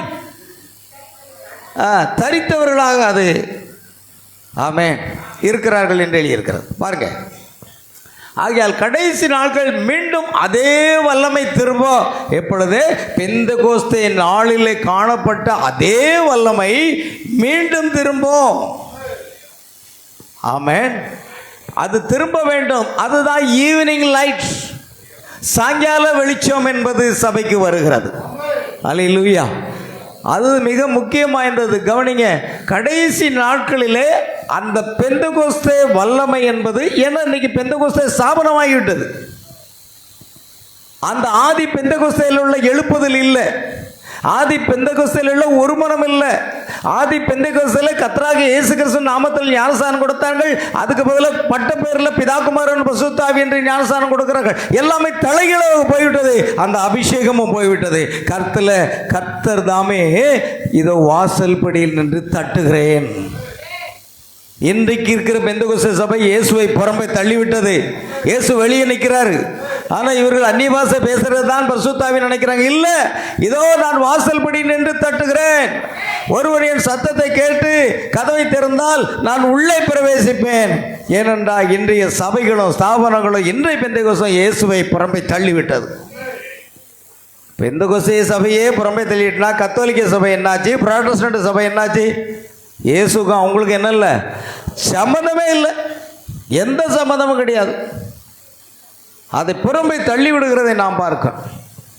அல்லேலூயா. ஒரு சாயங்காலத்தின் வெளிச்சம் உண்டாகணும். ஆதி சபையின் வல்லமை கடைசி காலத்தில் மீண்டும் வர வேண்டும். ஆமென். இன்றைக்கு அங்கதான் நாம் திருப்பப்பட்டிருக்கிறோம். பாருங்கள், கடைசி நாட்களிலே நாம் எதற்கு நேராக திருப்பப்படுகிறோம்? அப்போஸ்தல விசுவாசத்துக்கு, செய்திக்கு. அதுதான் மல்கியா 4:5-6 வசனம் வாசிங்க. மல்கியா 4:5-6 இதோ கர்த்தருடைய பெரிதும் பயங்கரமான நாள் கர்த்தருடைய பெரிதும் பயங்கரமான நாள் வருகிறதற்கு முன்னே நான் உங்களுக்கு எலியா தீர்க்கதரிசி அனுப்புகிறேன். நான் வந்து பூமியை சங்காரத்தால் அழிக்காதபடிக்கு அவன் பிதாக்களுடைய இருதயத்தை பிள்ளைகள் எடுத்திருக்கும், பிதாக்களுடைய இருதயத்தை பிள்ளைகள் எடுத்திருக்கும், பிள்ளைகளுடைய இருதயத்தை அவர்கள் பிதாக்கள் எடுத்திருக்கும் திருப்புவான். பிள்ளைகளுடைய இருதயத்தை அவர்கள் பிதாக்கள் எடுத்திருக்கும். எங்க வாசிங்க திருப்புவான். அதைத்தானே நீங்க லாஸ்ட் மொட்டையா முடிச்சிட்டீங்கன்னா பிள்ளை எடுத்திருக்கும் திருப்புவான். அதை நீங்க தானே முடிக்கணும். ஆமென். திரும்ப அப்போஸ்தலருடைய உபதேசத்துக்கு நேராக, அப்போஸ்தலருடைய வல்லமைக்கு நேராக, அப்போஸ்தலருடைய அபிஷேகத்துக்கு நேராக, அப்போஸ்தலருடைய அற்புதங்கள் அடையாளங்களுக்கு நேராக இன்னைக்கு நாம திருப்பப்பட வேண்டும். அதற்காக ஒரு தேவன் எலியா தீர்க்கதரிசி அனுப்புகிறார். இன்றைய ஸ்தாபனத்துக்கு எலியா தீர்க்கதரிசி தெரியுமா? பாருங்கள், இப்பொழுது அங்கே இஸ்ரவேலில் யுத்தம் நடந்து கொண்டிருக்கிறது, ஈரானும் அங்கு வருகிறது, இப்போ ரஷ்யா உள்ள வரும்பொழுது கோகுமாக யுத்தம் வருகிறது. எல்லாம் கரெக்டாக விட்டு வைங்க. இப்போ எடுத்துக்கொள்ளப்படுவதில்லை, நீங்கள் போவீங்களாங்கிறத கேள்வி. எடுத்துக்கொள்ளப்படுதல்ல போகிறதுக்கு போதகர்களும் விசுவாசிகளும் ஆயத்தமாக இருக்கிறார்களா? இங்க என்ன நடக்கணும் அது புரியாது, அதை பற்றி பேச மாட்டாங்க. ஏன் லூக்கா 17:26-30 வரைக்கும் ஏன் பேசல? ஏன் வெளிப்படுத்தல் 10-1 பேசல? ஏன் மத்தேயு மன்னிக்கும் மத்தேயு 17:10 வாசிங்க. மத்தேயு 17:10 அங்க கூட சொல்லப்பட்டிருக்கிறது. சீஷர்கள் அவரை நோக்கி, அப்படியானால் எலியா முந்தி வர வேண்டும் என்று வேதபாரகர் சொல்கிறார்களே. அப்பொழுது அவருடைய சீஷர்கள் இயேசுவை நோக்கி, அப்படியானால் எலியா முந்தி வர வேண்டும் என்று வேதபாரகர்கள் சொல்லுகிறார்களே, அது எப்படி என்று கேட்டார்கள். இயேசு அவர்களுக்கு பிரதியுத்தரமாக, எலியா முந்தி வந்து எல்லாவற்றையும் சீர்படுத்தது மெய்தான், ஆனாலும் எலியா வந்தாயிற்று என்று உங்களுக்கு சொல்லுகிறேன். அறியாமல் தங்கள் இஷ்டப்படி அவனுக்கு செய்தார்கள். இவ்விதமாய் மனுஷகுமாரனும் அவர்களால் பாடுபடுவார் என்றார். சரி, கவனிங்க. And his disciples asked him saying, why then say the scribes that Elias must first come? எலியா முந்தி வர வேண்டும் என்று வேதபாரகர்கள் சொல்லுகிறார்களே. ஏன்னா அங்கே யாரை பார்க்குறாங்க? மறுரூபமலையில் எலியா, மோசேயும் எலியாவும் இயேசுவோடு பேசுகிறவர்களாக காணப்படும் பொழுது, எலியா முந்தி வர வேண்டும் என்று வேதபாரகர்கள் சொல்லுகிறார்களே. எலியா முந்தி வர வேண்டும் என்று இயேசுவின் காலத்தில் இருந்த அந்த ஜனங்கள் கூட கேட்டாங்க. இப்போ உள்ள ஸ்தாபனத்தில் எலியா வரணும்னு கேட்டு பாருங்க. எலியாவா? ஏசு தாங்க வரணும். எலியா அங்கே போயிட்டாருங்க. அவர் சுழற்காட்டில் எடுத்துக்கொள்ளப்பட்டு அப்போதே பரலோகத்துக்கு போயிட்டார். எலியெல்லாம் வரமாட்டார், அப்படித்தானே சொல்லுவாங்க. இன்றைய ஸ்தாபனத்துக்காரங்கிட்ட போய் கேட்டு பாருங்க, எலியா முந்தி வரணும். ஆமேன். ஆனால் வேத பாரகர்கள் இருக்கிறாங்களே, ஆமேன், எலியா முந்தி வர வேண்டும் என்று வேத பாரகர்கள், ஆமேன், அல்லேலூயா. ஆகையால் இவர்கள் சொல்லுகிறார்களே, வேதபாரர்கள் எலியா முந்தி வரணும் அப்படிங்கிற பாயிண்டையாவது அவங்க பேசுகிறாங்க, விசுவாசிக்கிறாங்க. இப்போ உள்ளவங்கள்ட்ட நீங்கள் எலியாவை போய் கேட்டு பாருங்க, மறுபடியும் எலியா வரணும் தெரியுமா? வைத்தியகார மாதிரி பேசுகிறாங்க. இயேசு தான் வரணும், எலியெல்லாம் வர வேண்டாம். ஆமேன். அது உங்களுக்கு புரியாது. ஏன்னா இந்த வேத பாகத்தை விட்டுருவாங்க. இவங்க இப்போ இந்த சண்டையை தான் பார்த்துட்டு இருக்காங்க. எல்லா போதர்களும் சண்டை, அங்கே சண்டை, இங்கே சண்டை, இங்கே சேதம், அங்கே சேதம், இதை பேசிட்டு இருக்கான். ஐயா, எலியா எங்கே வரணுமே அதை பாரு நீ. எலியா முந்தி வந்து எல்லாவற்றையும் சீர்படுத்துறது மைதான், ஆனால் எலியா வந்தாயிற்று. And Jesus answered and said unto them, Elias truly shall first come and restore all things. அல்லேலூயா.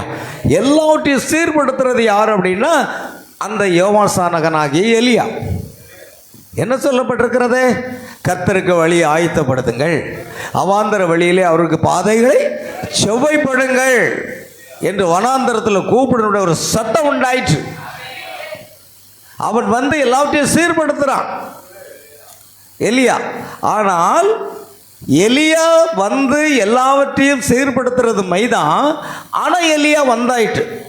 அவர் யோவான் ஸ்நானனை குறித்து சொன்னார் என்று சீசர்கள் அறிந்து கொண்டார்கள். அப்படியானால் இன்னொரு எலியா வரணும். எலியாஸ், நல்லா கவனிக்கணும், Elias truly shall first come.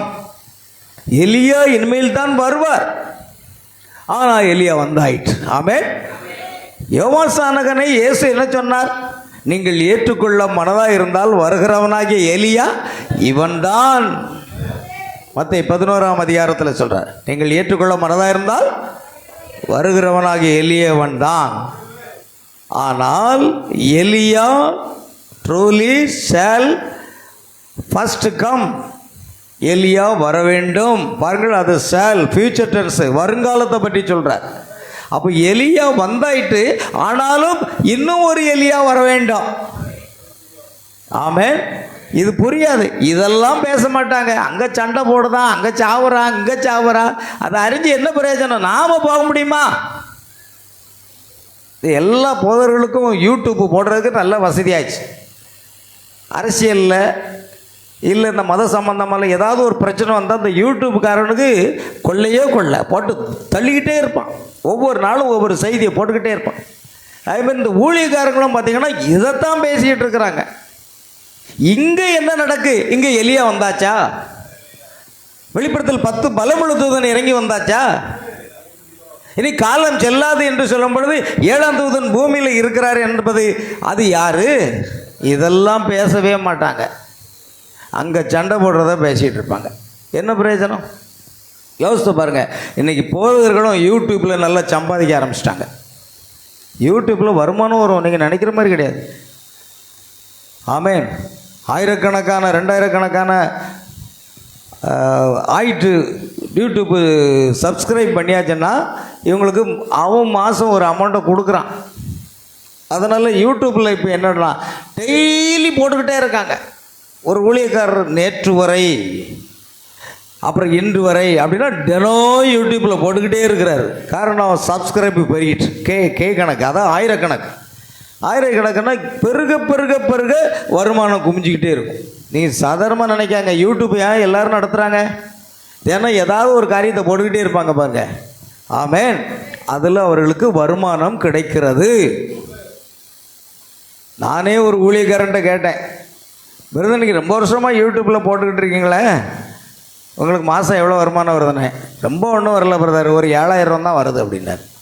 எவ்வளோ வருதா? கடைசி கால செய்தியில் இருக்கிற ஒரு ஊழியக்காரர், மற்ற நான் சொல்ல, கடைசி கால செய்தியில் இருக்கிற ஒரு ஊழியக்காரர் யூடியூப்பில் எப்போ பார்த்தாலும் செய்தி போட்டுக்கிட்டே இருப்பார். நாம் அப்படி இல்லை, நம்ம சபையில் என்ன பிரசங்கம் பண்ணுறோமோ அதை தான் போடுறோம். இதுக்குன்னே ஊழியக்காரங்க தினமும் என்ன செய்கிறாங்க?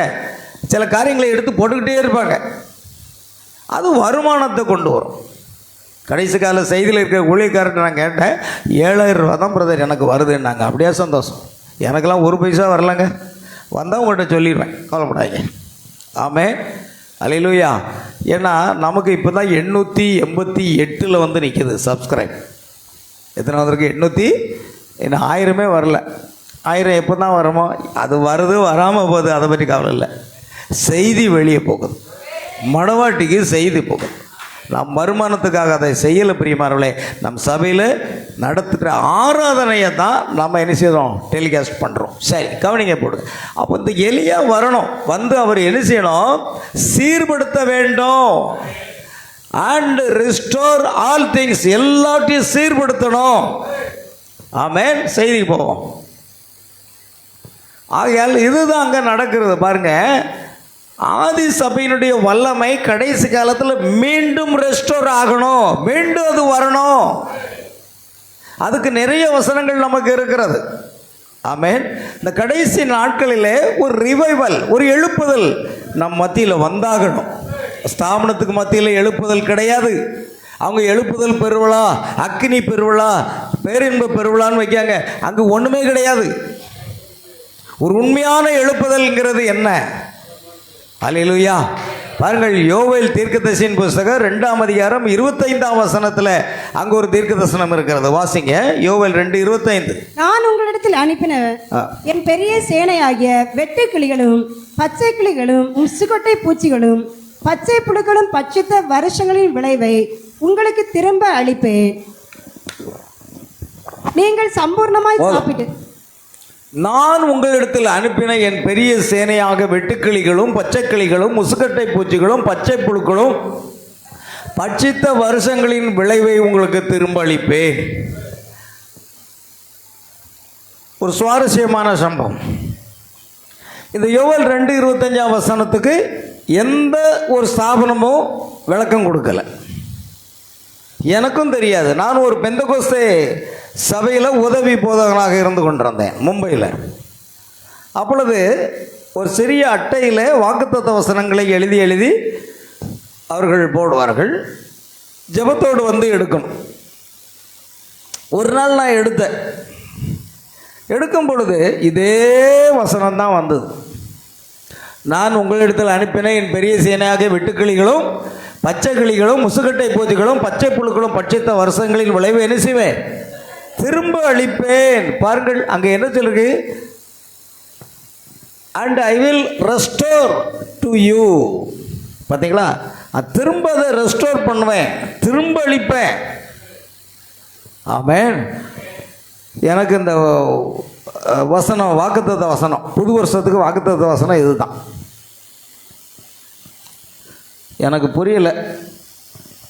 என்னப்பா பச்சை கிளியா முசுக்கட்டை பூச்சா? எனக்கு முசுக்கட்டை பூச்சினாலே அலர்ஜி, அதை எனக்கு வரணும். ஆமேன். அப்போ பச்சை புழுக்கள் இதெல்லாம் வந்திருக்குது. என்னென்ன எனக்கு ஒன்றுமே புரியல. குழம்பிட்டு இருந்தேன். நான் உன்னை ஆசிரியத்து உன் பெயரை பெருமைப்படுத்துவேன். எல்லாருக்கும் புரியும். சரிதானே? இது புரியுமா? உங்கள் வீட்டில் கவனமாக இருங்க, கதவெல்லாம் ஒழுங்காக போடுங்க, முசுக்கட்டை பூச்சி வந்துடக்கூடாது. அதுதான் அப்படின்னு தான் நம்ம அர்த்தம் நினைப்போம்.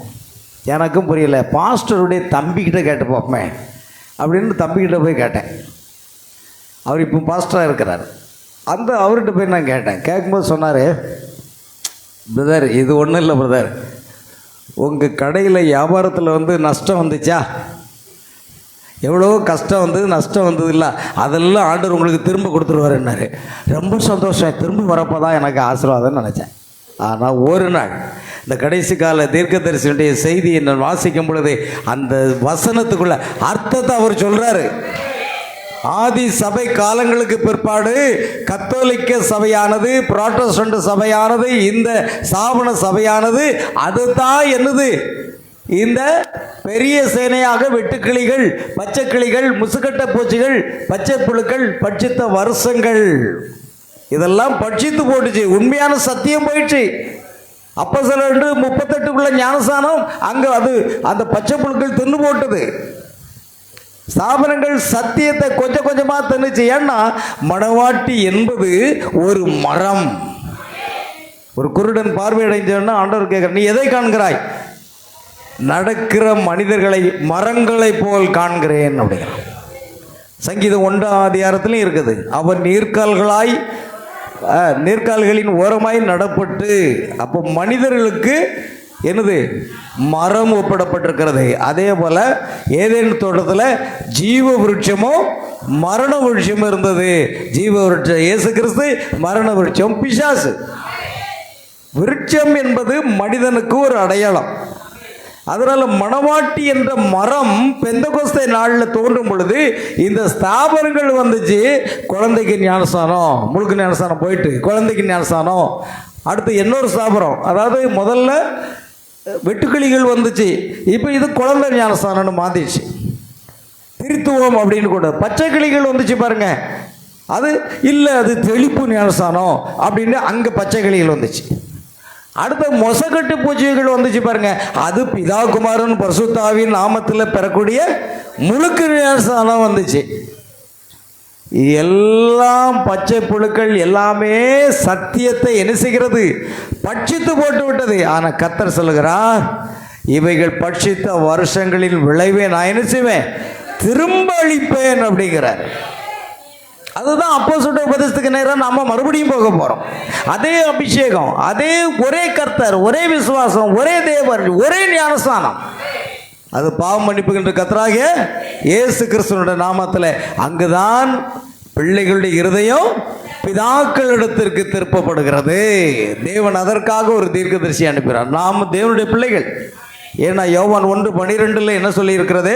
அவருடைய நாமத்தின் மேல் விசுவாசம் உள்ளவர்களாய் அவரை ஏற்றுக்கொண்டவர்கள் எத்தனை பேர்களோ அத்தனை பேர்களும் தேவனுடைய பிள்ளைகளாக முடிக்க ஒரு அதிகாரத்தை தேவன் கொடுத்திருக்கிறார். ஆனால் பிள்ளைகள் தான், நான் இல்லைன்னு சொல்ல, ஆனால் அவர்கள் இந்த ஸ்தாபன வஞ்சிப்பின் போதகத்தாலே அவர்கள் வஞ்சிக்கப்பட்ட நிலையில் இருக்கிறாங்க. அதனால் மறுபடியும் தேவன் நம்மை என்ன செய்கிறார்?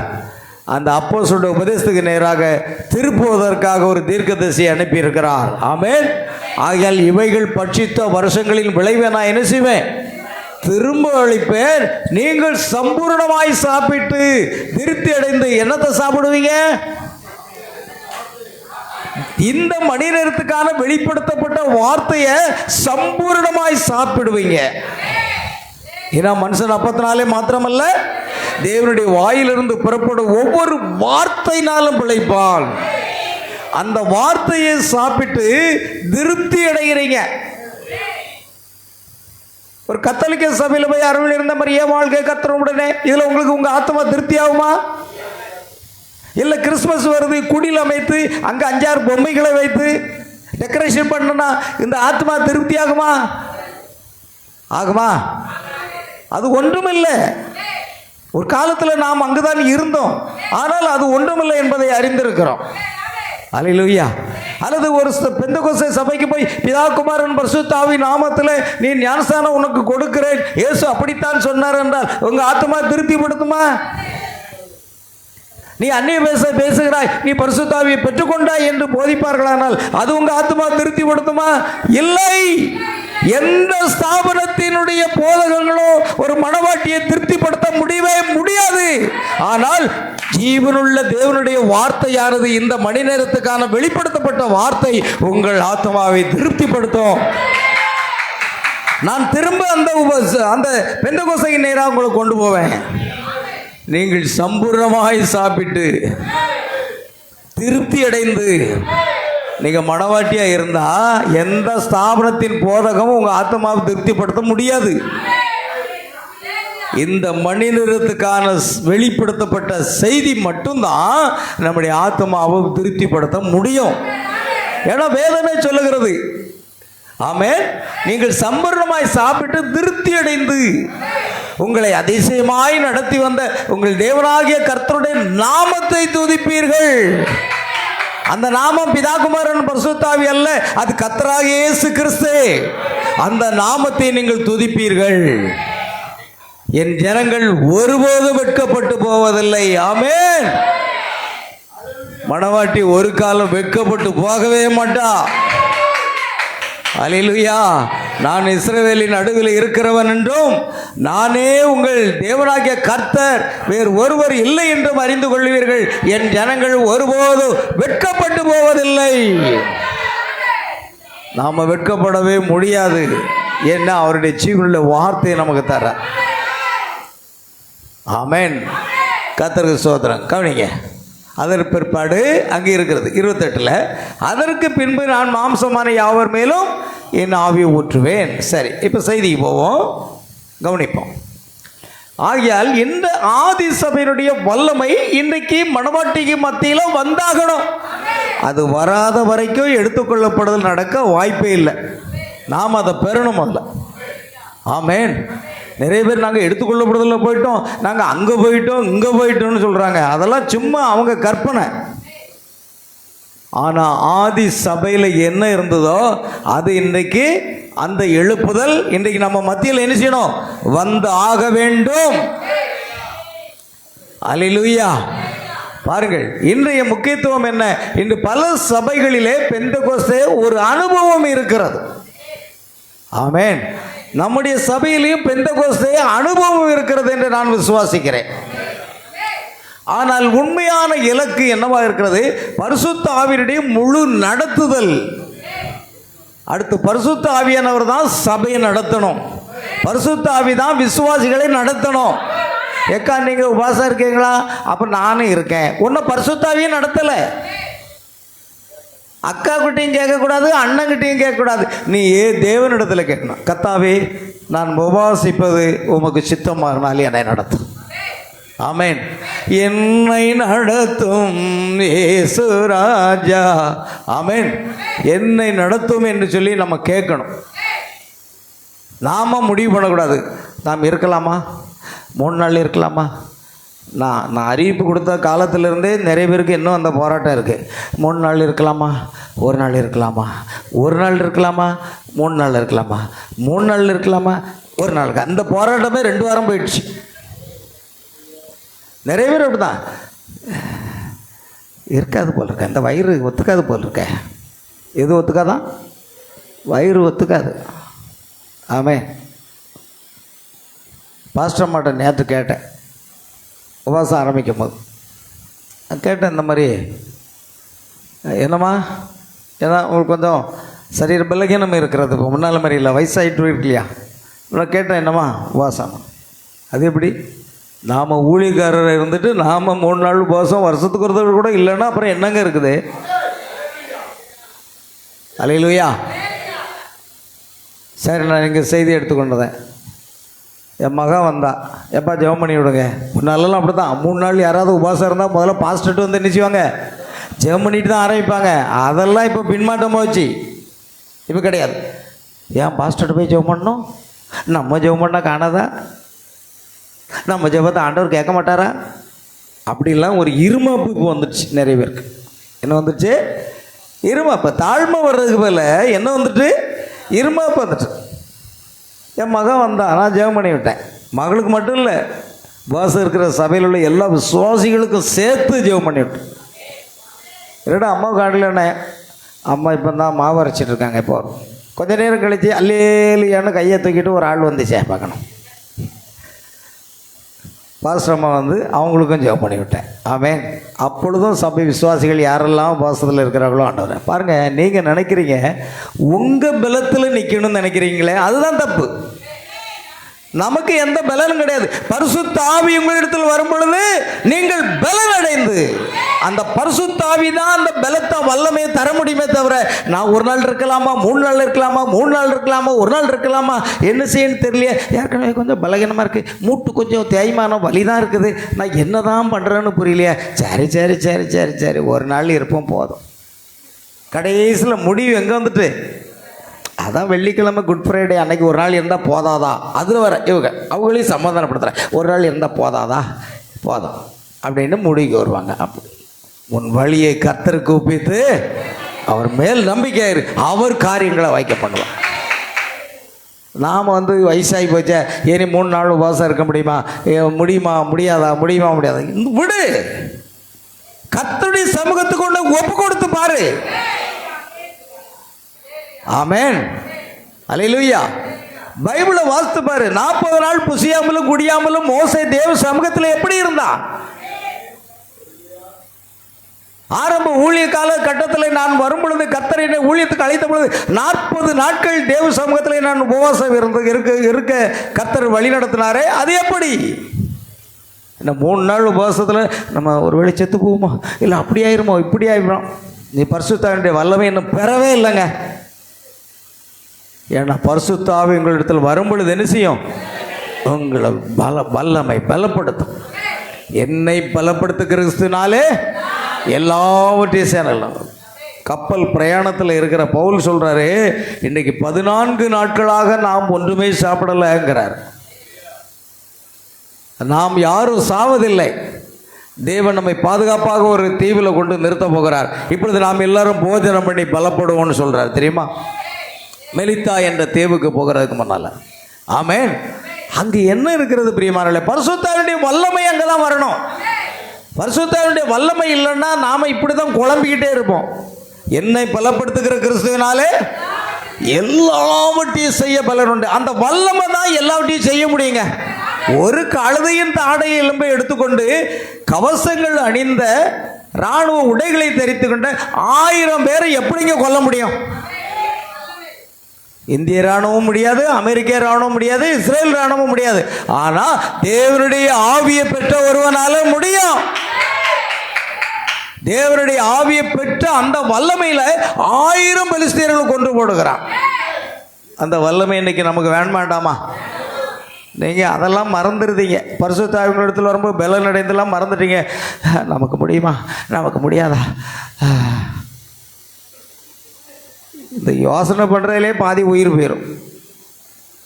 பரிசுத்த ஆவியானுடைய வல்லமையை சார்ந்து கொள்ளுங்க. பரிசுத்த ஆவியினுடைய வல்லமையை சார்ந்து கொண்டா நீங்கள் எதை வேணாலும் செய்ய முடியும். அல்லேலூயா. பரிசுத்த ஆவியினுடைய முழு நடத்துதல் இருந்தது பெந்தெகோஸ்தே நாட்களில். கிறிஸ்துவின் இயல்பு வெளிப்படுகிறது, கிறிஸ்துவனுடைய கிரிகள் எல்லாம் அங்கு வெளிப்படுகிறதை பார்க்கிறோம். பெந்தெகோஸ்தே சரி, இப்போ பார்ப்போம். பெந்தெகோஸ்தே பற்றி இந்த தீர்க்கதரிசி சகோதரன் பிரணாம் என்ன சொல்றாருன்னு பார்க்கலாமே. பாருங்க, பெந்தெகோஸ்தேங்கிறது என்னதுங்க? அது ஒரு ஸ்தாபனம் கிடையாது, ஒரு சபையும் கிடையாது. அல்லேலூயா. பெந்தெகோஸ்தே என்பது ஒரு ஸ்தாபனமும் அல்ல, ஒரு சபையும் அல்ல. இப்போ பாருங்க, Pentecost is not a denomination, it is an experience. பெந்தெகோஸ்தே என்பது ஒரு ஸ்தாபனம் அல்ல, அது ஒரு அனுபவம். ஆமென். பெந்தெகோஸ்தே அனுபவம் இன்னைக்கு நீங்க பெறணும். இன்னைக்கு பெந்தெகோஸ்தே அனுபவம் இருக்குமானால், இரவு முழுவதும் பரிசுத்த ஆவியை பெற்ற பவுல் இரவு முழுவதும் பிரசங்கித்துக் கொண்டே இருக்கிறான். பரிசுத்த ஆவியினுடைய அபிஷேகத்தை பெற்ற ஊழியக்காரன் எத்தனை மணி நேரம் பிரசங்கம் பண்ணிக்கிட்டே இருப்பான். அவனுக்கு தொண்டையும் கட்டாது, வாயும் வலிக்காது, ஒன்றும் செய்யாது. ஆமென். அவன் பிரசங்கித்துக் கொண்டே இருப்பான். அதே போல பரிசுத்த ஆவியின் அபிஷேகம் பெற்ற தேவனுடைய பிள்ளைகள், நீங்கள் ஜெபித்துக் கொண்டே இருப்பீர்கள், ஜெபித்துக் கொண்டே இருப்பீர்கள். பரிசுத்த ஆவியினுடைய வல்லமைன்னா என்னன்னு தெரிய மாட்டேங்குது அநேகருக்கு. ஆமென். சோர்வே வராது. அதுவும் பாருங்க, ஏசாயா 40:31 என்ன சொல்கிறது வாசிங்க. ஏசாயா 40:31. இதற்கு காத்திருக்கிறீர்களோ புது பலன் அடைந்து கழுகுகளைப் போல செட்டலை அடித்து எழும்புவார்கள். அவர்கள் ஓடினாலும் இளைப்படையார்கள், நடந்தாலும் சோர்ந்து போகார்கள். கர்த்தருக்கு காத்திருக்கிறீர்களோ புது பலன் அடைந்து கழுகுகளைப் போல செட்டை அடித்து எழும்புவார்கள். அவர்கள் ஓடினாலும் களைப்படையார்கள், சோர்ந்து போவார்கள், நடந்தாலும் சோர்வு அடைய மாட்டாங்க. நீங்க கர்த்தருடைய சமூகத்தில் காத்திருக்கணும். ஞாயிற்றுக்கிழமை மட்டும் அடுத்த ஞாயிற்றுக்கிழமை தான் உங்களை பார்க்க வேண்டியிருக்கு. ஒரு சோர்வு என்ன, எல்லாமே வரும். தேவ சமூகத்திலே நீ காத்திருக்கிற அனுபவத்தை பாருங்க. அல்லேலூயா. தேவ சமூகத்தில் வந்து நீங்கள் காத்திருந்து ஜெபிக்கிற ஒரு அனுபவத்தை பெற்றுக்கொண்டீங்கன்னா வல்லமையின் மேல வல்லமை, வல்லமையின் மேல வல்லமை நாம் பெற்றுக்கொண்டே இருக்கலாம். கர்த்தருக்கு காத்திருக்கிறவர்களோ புது பலன் அடைந்து பாருங்க. But they that wait upon the Lord shall renew their strength.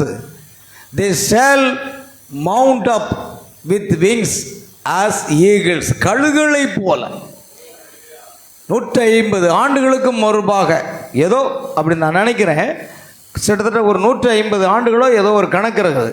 அந்த கழுகு பலகீனமாகி முடியாமல் போயிடுமா. பலகீனமாகி அதால் ஒன்றுமே முடியாத சூழ்நிலையில் அது தன்னுடைய ரெக்கைகளெல்லாம் ஒன்று ஒன்றா என்ன செய்யும், அந்த சிறகுகளை, ரெக்கையில் இருக்கிற சிறகுகளை அப்படியே உதிர்த்து கொண்டே வருமா. உதிர்த்து கொண்டு ஒன்றுமற்றதாக அது அந்த கூட்டில் காத்து கொண்டே இருக்கும். குறிப்பிட்ட நாட்கள் வருப்பாடு புதிய சிறகுகள் முளைக்க ஆரம்பிக்கும். ஒவ்வொரு இலகும் அங்கே முளைக்க ஆரம்பிக்குமா. அப்பொழுது புது பலன் அதுக்கு கிடைக்குமா. கழுகுகளுடைய வரலாறு பாருங்க. ஆமென். அது பலகீனம் அடைந்த பிற்பாடு எங்கு செய்து போய் காத்து இருக்குதுங்க. அதை தான் கழுகுகளுக்கு ஒப்பிட்டு சொல்லியிருக்கு. கர்த்தருக்கு காத்திருக்கிறவர்கள் ஒரு கழுகுகளை போல. அந்த கழுகு காத்திருந்து பழைய சிறகெல்லாம் இலகுகள் எல்லாத்தையும் அது என்ன செய்யும், ஊதிர்த்து விடும். பின்பு புதிய அந்த அலகுகள் எல்லாம் என்ன செய்யும், ரெக்கைகள் முளைக்க ஆரம்பிக்கும். அது முளைத்த உடனே அதுக்கு புது பலன் கிடைக்குமா. புரியுதா? அப்படித்தான் நாமளும் ஆண்டவருடைய சமூகத்தில் வந்து என்ன செய்யணும், காத்து இருந்தா தான் அந்த புது பலன் கிடைக்கும். புரியுதாங்க? கழுகுகளை போல செட்டை எடுத்து எழும்புவார்கள். அப்பொழுது அவர்கள் ஓடினாலும் களைப்படையார்கள், நடந்தாலும் சார் இப்போ அப்படி இல்லை, நீங்கள் காத்தே இருக்கல, தேவ சபத்தில் இல்லை, ஜபம் இல்லை, அதிகாலை ஜபம் இல்லை, ஒன்றுமே இல்லை. நீங்கள் நடந்தீங்கன்னா அந்த மூட்டு வலி மாற வாய்ப்பே இல்லை. மூட்டு வலி என்னைக்கு மாறும்? மாறுமா? காற்று இருந்தால் தான் அது மாறும். அல்லேலூயா. சரி, செய்திக்கு போவோம். கவனிங்க. இப்போ தீர்க்கதரிசியுடைய ஒரு காரியத்தை பாருங்க. பெந்தெகோஸ்தே என்பது என்ன கிடையாதுங்க, ஒரு ஸ்தாபனம் கிடையாது, ஒரு அனுபவம். Pentecost is not a denomination, it is an experience. அல்லேலூயா. அடுத்து, the Holy Ghost is the same as on the day of Pentecost. பரிசுத்த ஆவியானவர் பெந்தெகோஸ்தே நாளில் இருந்தது போலவே இன்றைக்கும் இருக்கிறார். பெந்தெகோஸ்தே நாளில் என்ன கிரியைகளை செய்தாரோ அதே கிரியைகளை இன்றைக்கும் செய்கிறார். அவர் மாறுவதில்லை. நான் கர்த்தர், நான் மாறாதவர். நாம தான் சரியில்லை. நமக்கு தான் ஆண்டவர் சமூகத்தில் உட்கார்றதுக்கு நேரம் இல்லையா? கதை பேச விட்டுருங்க, டிவிக்கு முன்னால் சீரியலை பார்க்க விட்டுருங்க, வாயை மூடவே மாட்டான், அப்படியே பார்ப்பான். அல்லேலூயா.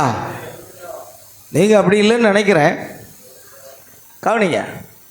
ஆகையால் the Holy Ghost is the same as on the day of Pentecost. பெந்தெகோஸ்தே நாளில் பரிசுத்த ஆவியானவர் இருந்தது போலவே இன்றைக்கு இருக்கிறார். அதே வல்லமை. பெந்தெகோஸ்தே நாளில் என்ன நடந்ததுன்னு வீட்டில் போய் வாசித்து பாருங்க. அதே வல்லமை இன்றைக்கு சபையில் இருக்கும். ஆமென். சில பேருக்கு ஆமேன்னு சொல்கிறது கூட பலன் இல்லை.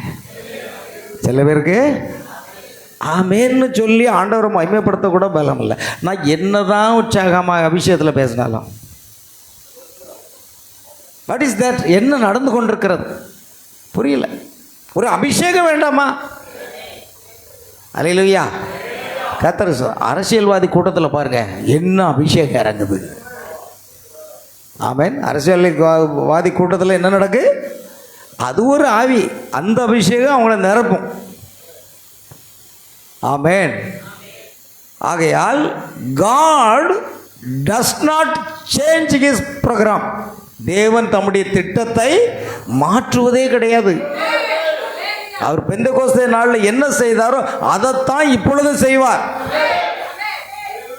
இயேசு சொன்னார், என் பிதா என்னை அனுப்புனது போலவே நான் உங்களை அனுப்புகிறேன். நான் செய்கிற கிரியைகளை நீங்களும் செய்வீர்கள், என்னை காட்டிலும் அதிகமான கிரியைகளை செய்வீர்கள். பாருங்கள், அதுதான் அந்த எழுப்புதல். இன்னைக்கு அந்த எழுப்புதல் நமக்குள்ள வந்தாகணும். அல்லேலூயா. பாருங்கள், தேவன் தமது திட்டத்தை மாற்றுவதே கிடையாது. What happened at Pentecost must happen again. பெந்தெகோஸ்தே நாளில் நடந்தது மீண்டும் நடந்தே ஆக வேண்டும். பெந்தெகோஸ்தே நாளில் நடந்தது என்ன செய்யணும்? மீண்டும் நடந்தே ஆக வேண்டும். அதுதான் அப்போஸ்தலருக்கு நேராக நான் திருப்பப்பட்டிருக்கிறோம். அதே சேம் நடக்கான்னு பாருங்களேன். அப்போஸ்தலர் 1ஆம் அதிகாரம் 2ஆம் அதிகாரத்தில் அப்போஸ்தலர் நடவடிக்கைகளை முழு வாசித்து பாருங்க. பரிசுத்த ஆவியுடைய வல்லமை என்னவாக இருந்தது? அது இன்றைக்கு நம்ம சபையில் இருக்கா இல்லை நம்ம கிட்டத்தில் தான் இருக்கான்னு கொஞ்சம் பாருங்களேன். அதுக்கும் நமக்கு என்ன இல்லை, சம்பந்தமே இல்லாத போல் இருக்கும். அப்போஸ்தலர் எபிரேயர் 4ஆம் அதிகாரம் 12ஆம் வசனத்தை வாசித்து பாருங்கள். எபிரேயர் என்று நினைக்கிறேன். ஜீவனும் வல்லமையும் உள்ளதாயும் இல்லை, வேற ஒன்று 12 இருக்கும். 12 நல்லா இருக்கும் பாருங்க.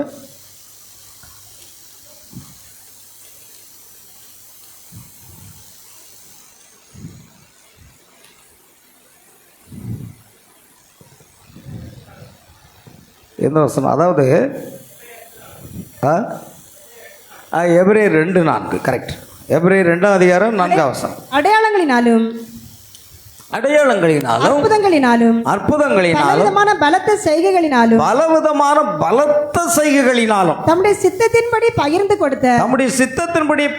கொடுத்த பரிசுத்த ஆவியினுடைய வரங்களினாலும் தேவன் தாமே சாட்சி கொடுத்ததுமாய்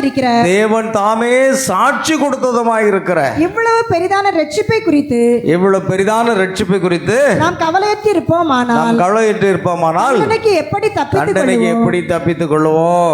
கவனிங்க, அடையாளங்களினால, அற்புதங்களினால, பலவிதமான பலத்த செய்கைகளினால, பரிசுத்த ஆவியினாலே, ஆவியின் வரங்களினால், பரிசுத்த ஆவியின் வரங்களினாலும் தேவன் தாமே சாட்சி கொடுத்ததுமாயிருக்கிற இதுதான் பெந்தெகோஸ்தே நாளில் நடந்தது.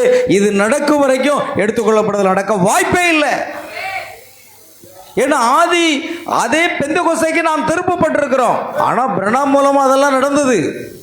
பிரணாம் உலகத்தில் இருந்த காலத்தில் நடந்தது. இன்றைக்கு மணவாட்டி குளிர்ந்த நிலைக்கு போயிட்டா. நீங்கள் லவோதிக்கே சபையை தான் குளிர்ந்த நிலைன்னு நினைக்கிறீங்களோ, இன்னைக்கு மணவாட்டியும் குளிர்ந்த நிலையில தான் இருக்கிறான். நீ இப்படி குளிருமின்றி அனலுமின்றி வெதுவெதுப்பாக இருந்தால் உன்னை என் வாந்தி பண்ணி போடுவேன்னு லவோதிக்கே சபைக்கு மட்டும் இல்லை, நமக்கும் சேர்த்து தான். இன்னைக்கு லவோதிக்கே சபை தான் அப்படி இருக்குன்னு சொல்லிட்டேன். நாம எப்படி இருக்குங்க? அப்போ சொல்ற காலத்தில் நடந்தது நடக்குதா நம்மகிட்ட? இங்கே தான் சுகமளித்தல் ஆராதனையே யாரும் நடத்துறது இல்லையா? ஊழியக்காரங்க சுகமளித்தல் ஆராதனையே நடத்துறதில்ல. உபவாசமே வேண்டாம், ராபோஜனமும் வேண்டாம், ஞானஸ்நானமும் வேண்டாம். உனக்கு என்ன தான் வேணும்?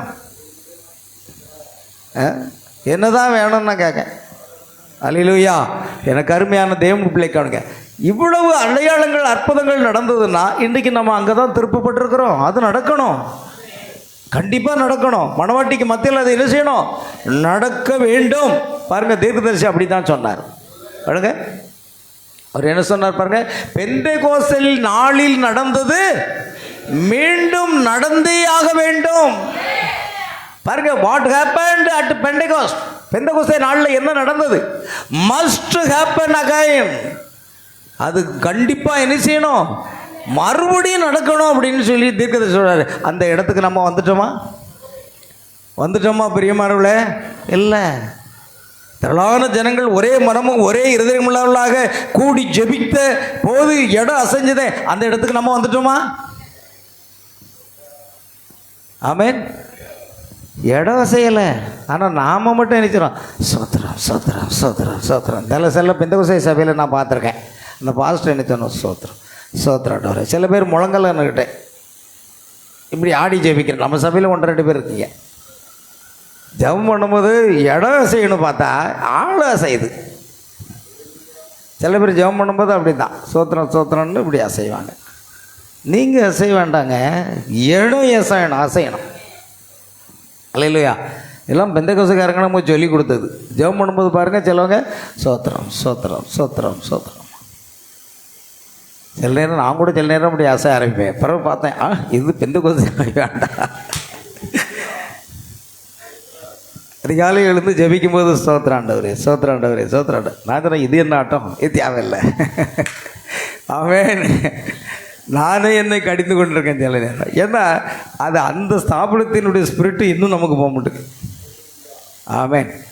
சிலங்க முழங்கால நின்று ஜெபம் பண்ண வச்சுவாங்க. சோத்திராண்டவரே சோத்திராண்டவரே சோத்திராண்டவர் கையெல்லாம் நீட்டியா, இல்லைன்னா இப்படி சோத்திரம் சோத்திரம் சோத்திரம் சோத்திரம் சோத்திரம். ஆமென். ஒன்றும் இல்லை, ஏதோ ஒன்று ஒரு எக்ஸசைஸ் நடந்துக்கிட்டு இருக்கு, அவ்வளோதான். நம்ம உண்மையான அந்த அபிஷேகத்தை இன்னும் பெறல.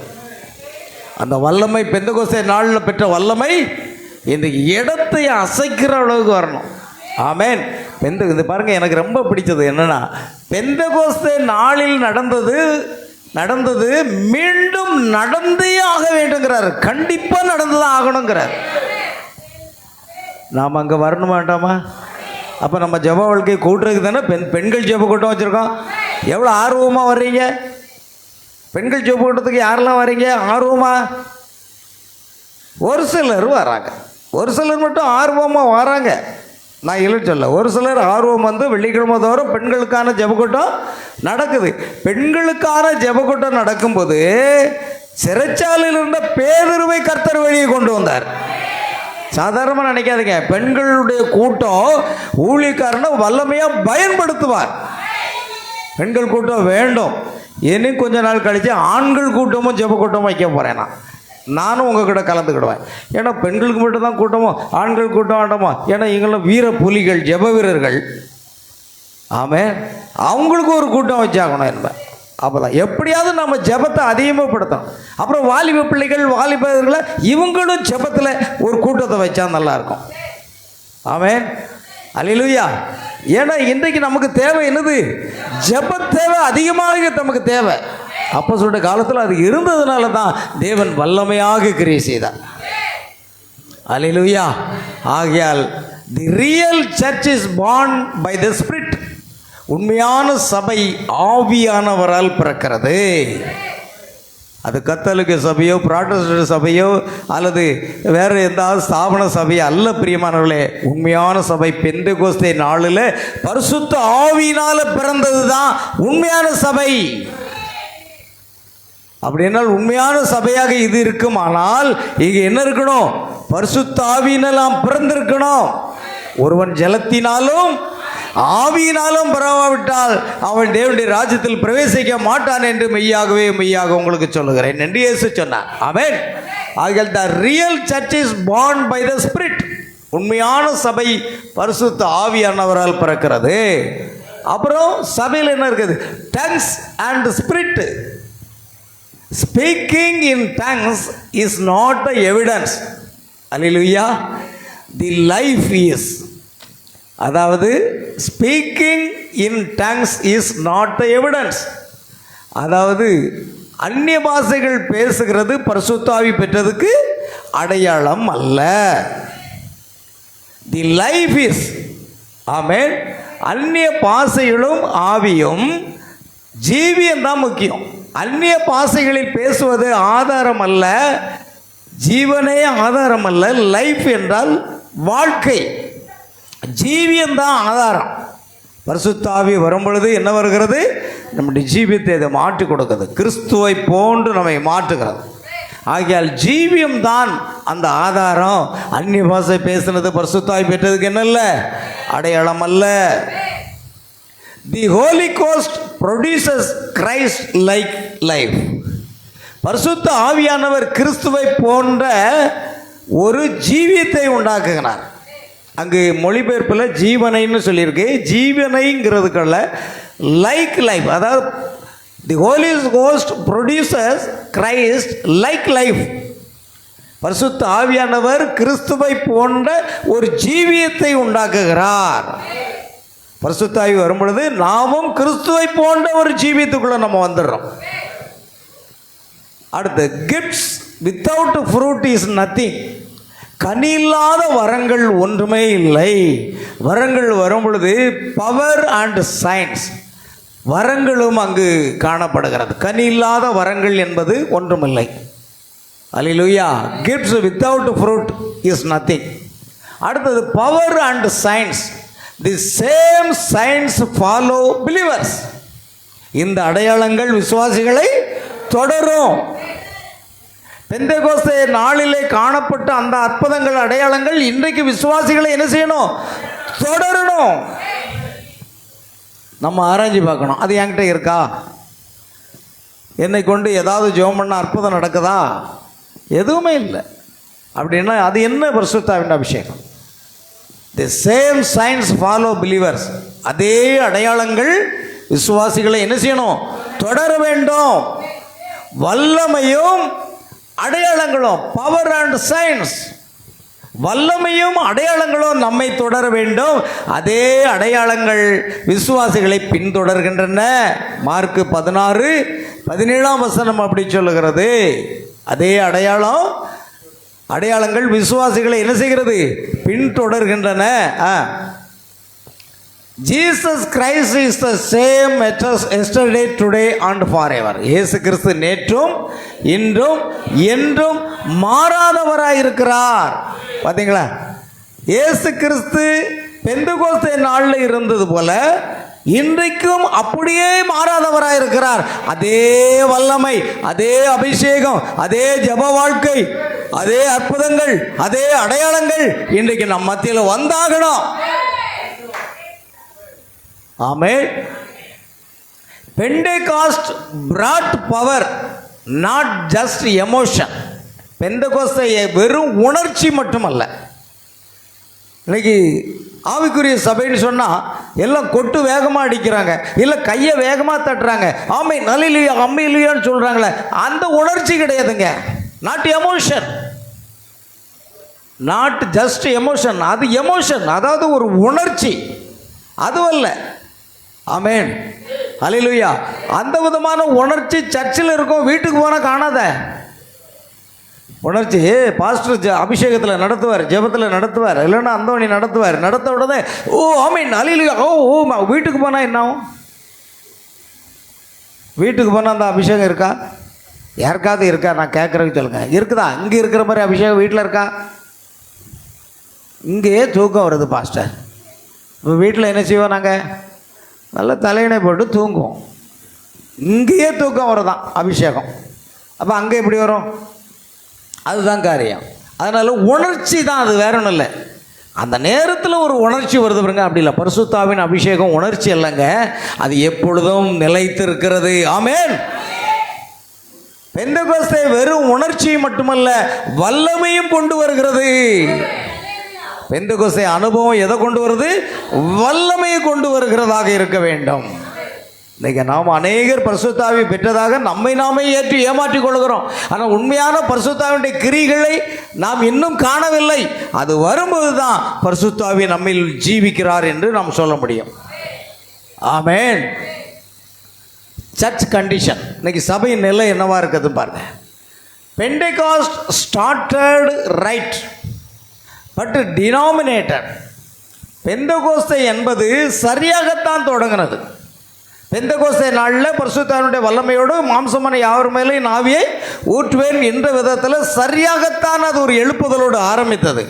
ஆனால் அது என்னதாகிட்டுங்க? ஸ்தாபனமாக்கப்பட்டது. 1906 தோன்றின இந்த காலத்து நவீன காலத்து பெந்தெகோஸ்தே. ஆதி பெந்தெகோஸ்தே வல்லமையோடு வந்து கத்தோலிக்கருடைய காலத்தில் என்ன ஆயிடுச்சு? அது முழுக்க முழுக்க வார்த்தையை விட்டு விலகி பாரம்பரியமாகி போனது. ஸ்தாபனங்கள் எல்லாமே பாரம்பரிய நிலையில் இருக்கிறது. அதனால் 1906 தேவன் இதெல்லாம் நான் திரும்ப அழிப்பேன்னு சொல்லி என்ன பண்ணுறாரு? ஒரு எழுப்புதலை கொண்டு வரார். ஆமென். அதுதான் அசுசா வீதியில் கொண்டது. நாம் அதை நாளைக்கு பார்க்கலாம் சில காரியங்களை.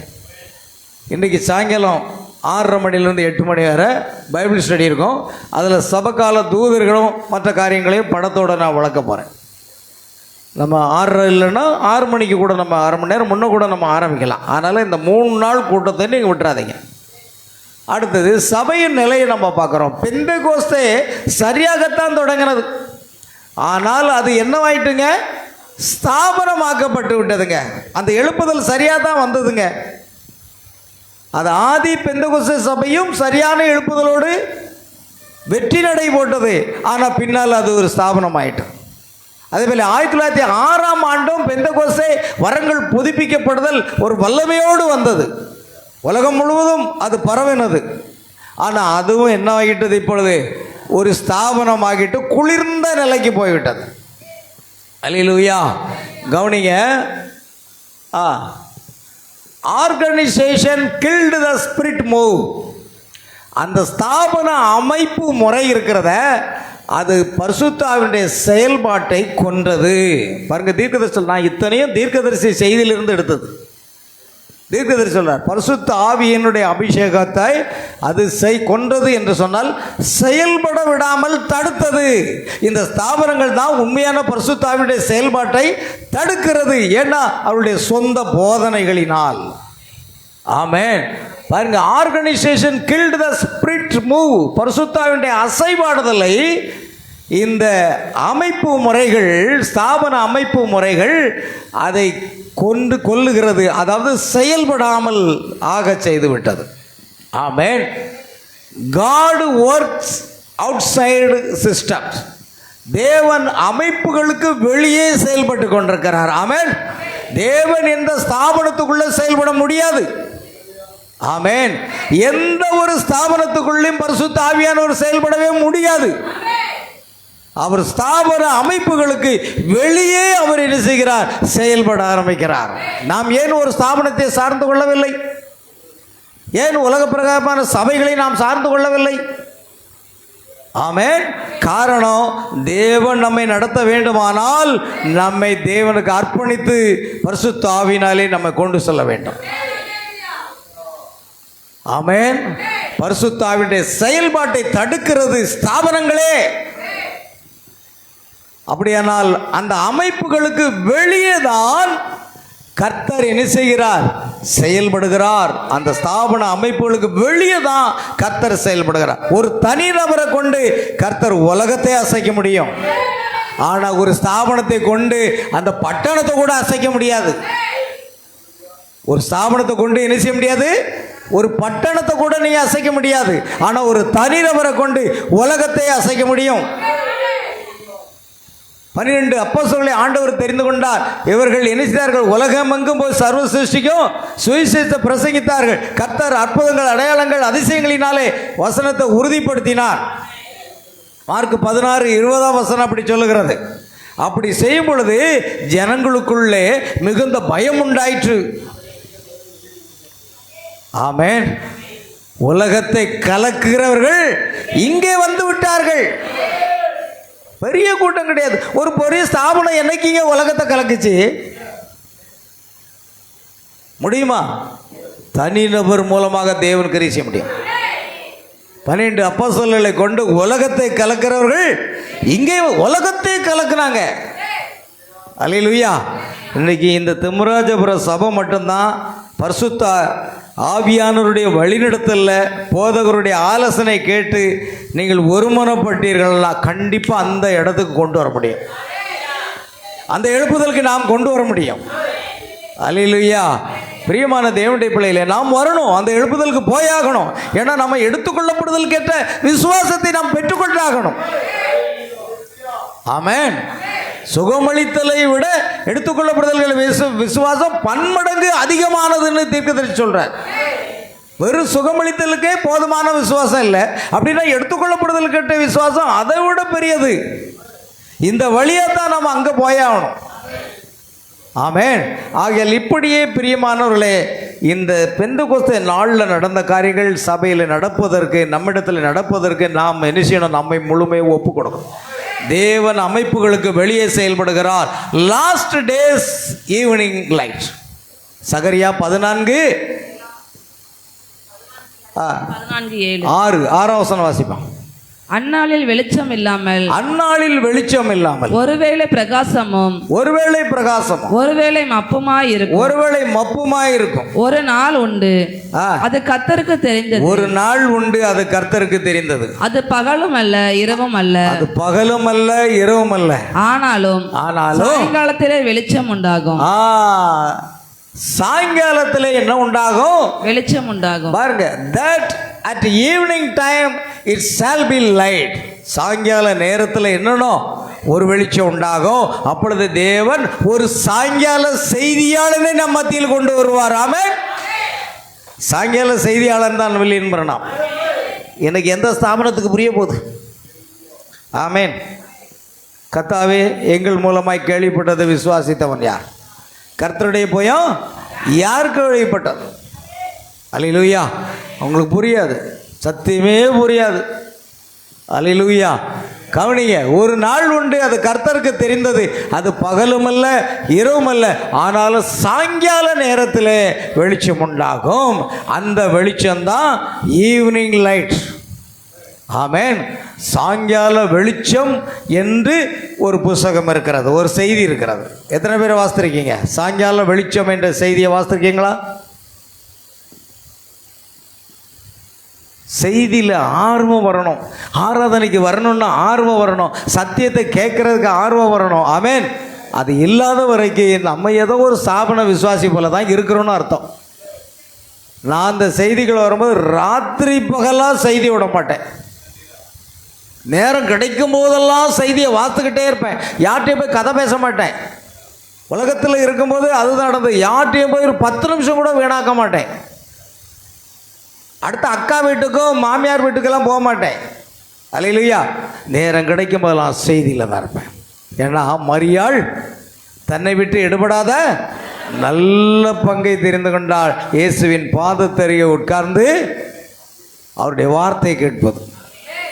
மார்த்தாளோ பற்பல காரியத்தை குறித்து அவள் கவலைப்பட்டு கொண்டிருந்தாள். அவளுக்கு பணியாரம் சுடணும். ஆமென். கொழுக்கட்டை அவிக்கணும். இதெல்லாம் ஆண்டவர் கொஞ்சம் ருசியாக கொடுத்தா நல்லா இருக்குமேன்னு அவள் அதில் தான் கவலையாக இருக்கா. ஆனால் மரியாதை பாருங்கள், தன்னை விட்டு எடுபடாத ஒரு நல்பங்கு. இந்த உலக காரியமே எனக்கு ஒன்றும் இல்லை, ஏதோ சாப்பிட்றதுக்கும் உடுக்கிறதுக்கும் ஏதாவது ஒரு ட்ரெஸ் இருந்தால் போதுங்க. மற்ற நேரம் தேவனுடைய சமூகத்திலே அமர்ந்து அவருடைய வார்த்தையை தியானிப்பது தான். அங்கே தான் நம்ம வந்தாகணும். இன்னும் நாம் உலகத்தை நேசிக்கிறோம் தெரியுமா? இன்னும் ஞாயிற்றுக்கிழமை ஆராதனை விட்டு சம்பாத்தியம் பண்ண போகிறோம், இல்லை ஏதாவது வருமானம், இல்லை ஏதாவது காரியம், இப்படி தான் நம்ம போய்கிட்டு இருக்கிறோம் பிரியமானவர்களே. ஆனால் உங்கள் நேரத்தை தேவனுடைய சமூகத்தில் செலவிட்டு பாருங்க.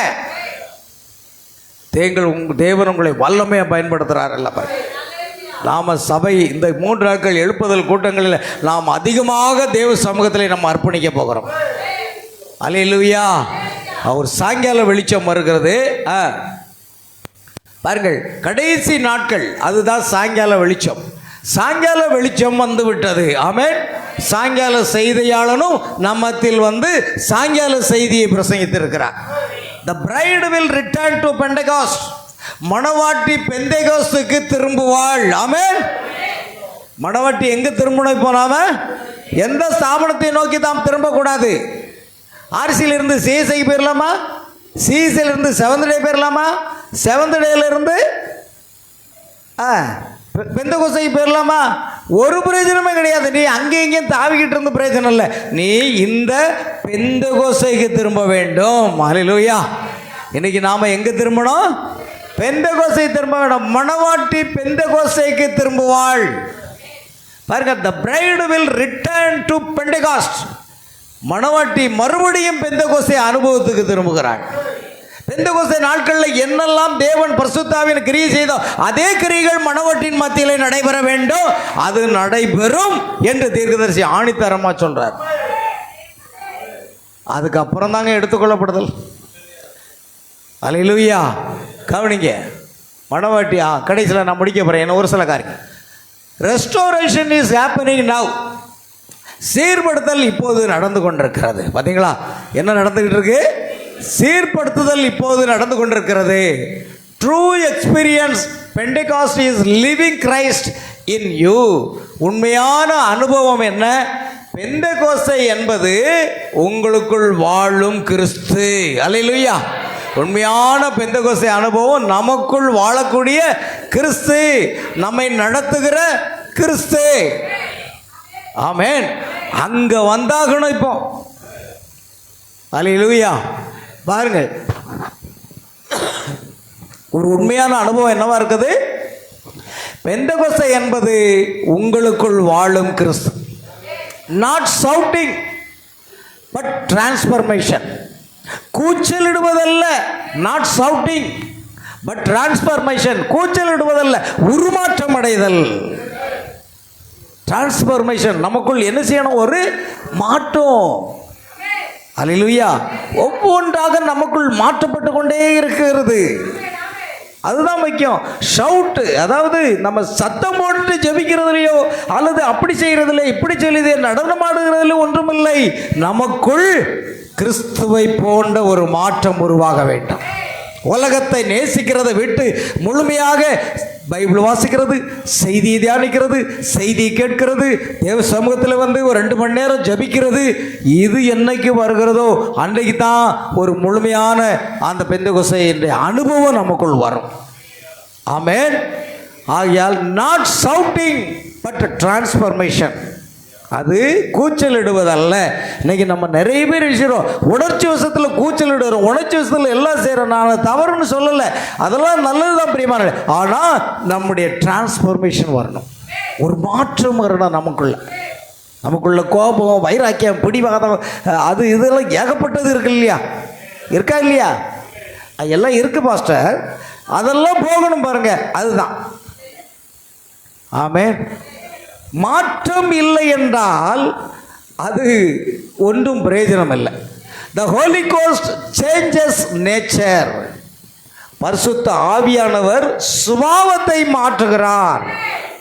பார்த்தீங்களா? பரிசுத்த ஆவியார் என்ன செய்கிறார்? நமக்குள்ளே வரும்போது நம்ம சுபாவத்தையே மாற்றியிருந்தார் முற்றிலுமாக.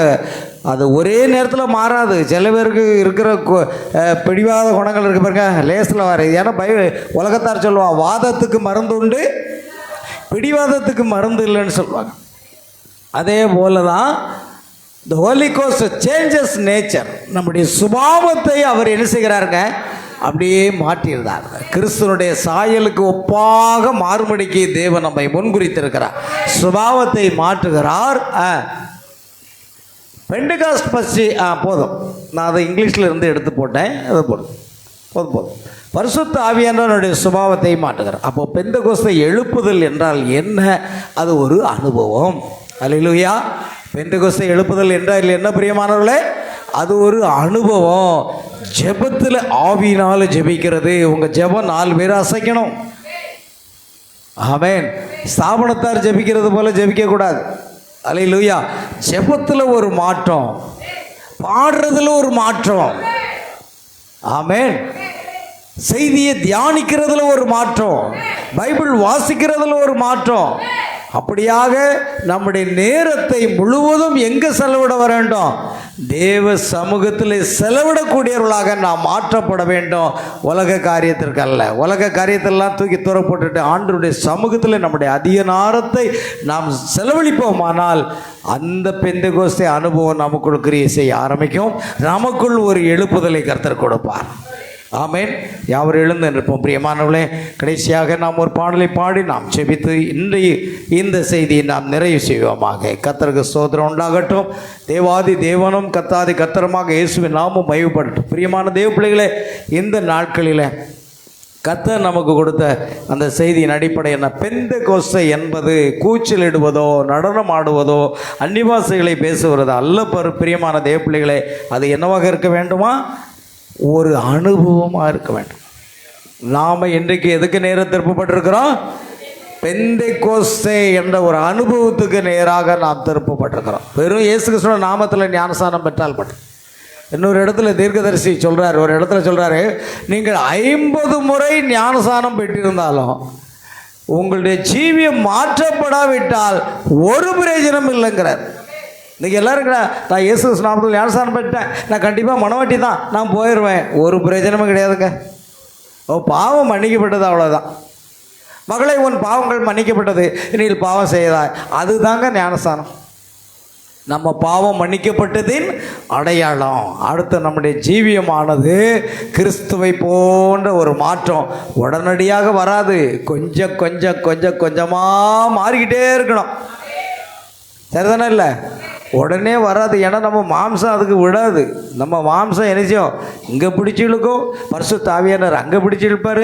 நம்ம இந்த பக்கமும் அசைஞ்சிக்கிட்டு கொஞ்சம் கஷ்டப்பட்டுக்கிட்டு நடுவில் கிடந்து நம்ம என்னச்சோம் நல்ல அல்லோல விட்டுட்டு கிடப்போம். ஆனால் அந்த வெள்ளை நாய்க்கு நம்ம அர்ப்பணித்தோமானால் கண்டிப்பாக வெற்றி கிடைக்கும். பரிசுத்த ஆவிக்கு நம்முடைய ஜீவியத்தை முற்றிலுமாக அர்ப்பணிக்கும் பொழுது அதிகமாக ஜெபத்தில் தரித்திருங்க பிள்ளைகள். உங்கள் நேரம் கிடைக்கும் போதெல்லாம் சர்ச்சுக்கு வாங்க. சர்ச்சில் உட்காந்து நீங்கள் என்ன செய்யுங்க, தேவ சமூகத்தில் மணிக்கணக்காக ஜெபம் பண்ணுங்க, காத்திருங்க. அப்போ தேவன் அந்த பெந்தெகோஸ்தே அனுபவத்தை உங்களுக்கு தருவார். அல்லேலூயா. உலக பிரகாரமான காரியங்களுக்கு நம்ம அதிக நேரத்தை செலவழிக்காதபடிக்கு தேவ சமூகத்திலே நாம் முற்றிலுமாக அர்ப்பணிக்க வேண்டும் என்று நான் கேட்டுக்கொள்கிறேன். கடைசியாக நாம் ஒரு பாடலை பாடி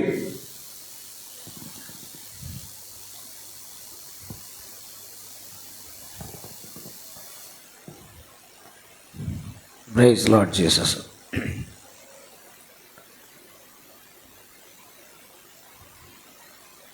இன்று மாலை 6:30 மணிக்கு பைபிள் ஸ்டடி.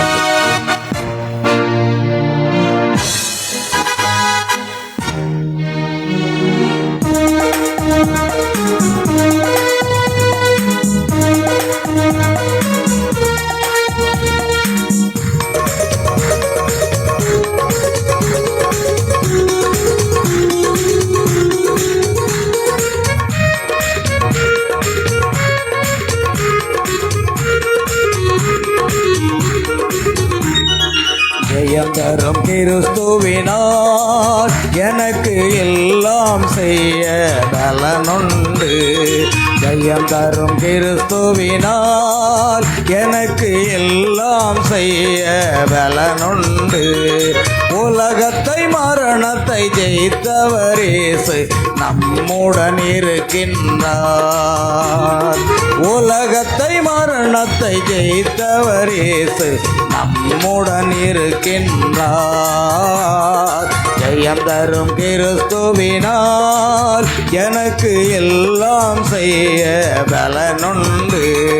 ஜெயம் தரும் கிறிஸ்துவினால்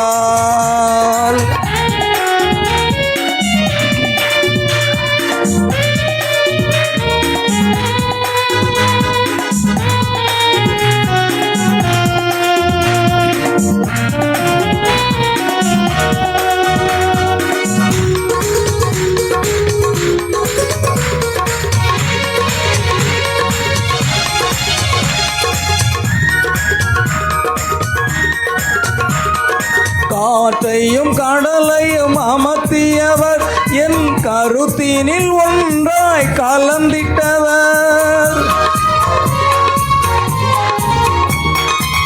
காற்றையும் கடலையும் அமர்த்தியவர் என் கருத்தினில் ஒன்றாய் கலந்திட்டவர்.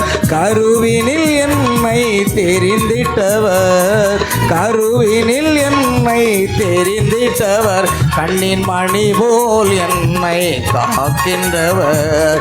ஜெயம் தரும் கிறிஸ்துவினால் எனக்கு எல்லாம் செய்ய பலனுண்டு.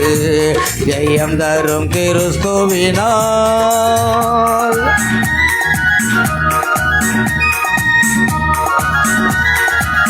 திகையாதே, கலங்காதே. நீ போகும் இடமெல்லாம் உன் தேவனாகிய கர்த்தர் உன்னோடு இருக்கிறார்.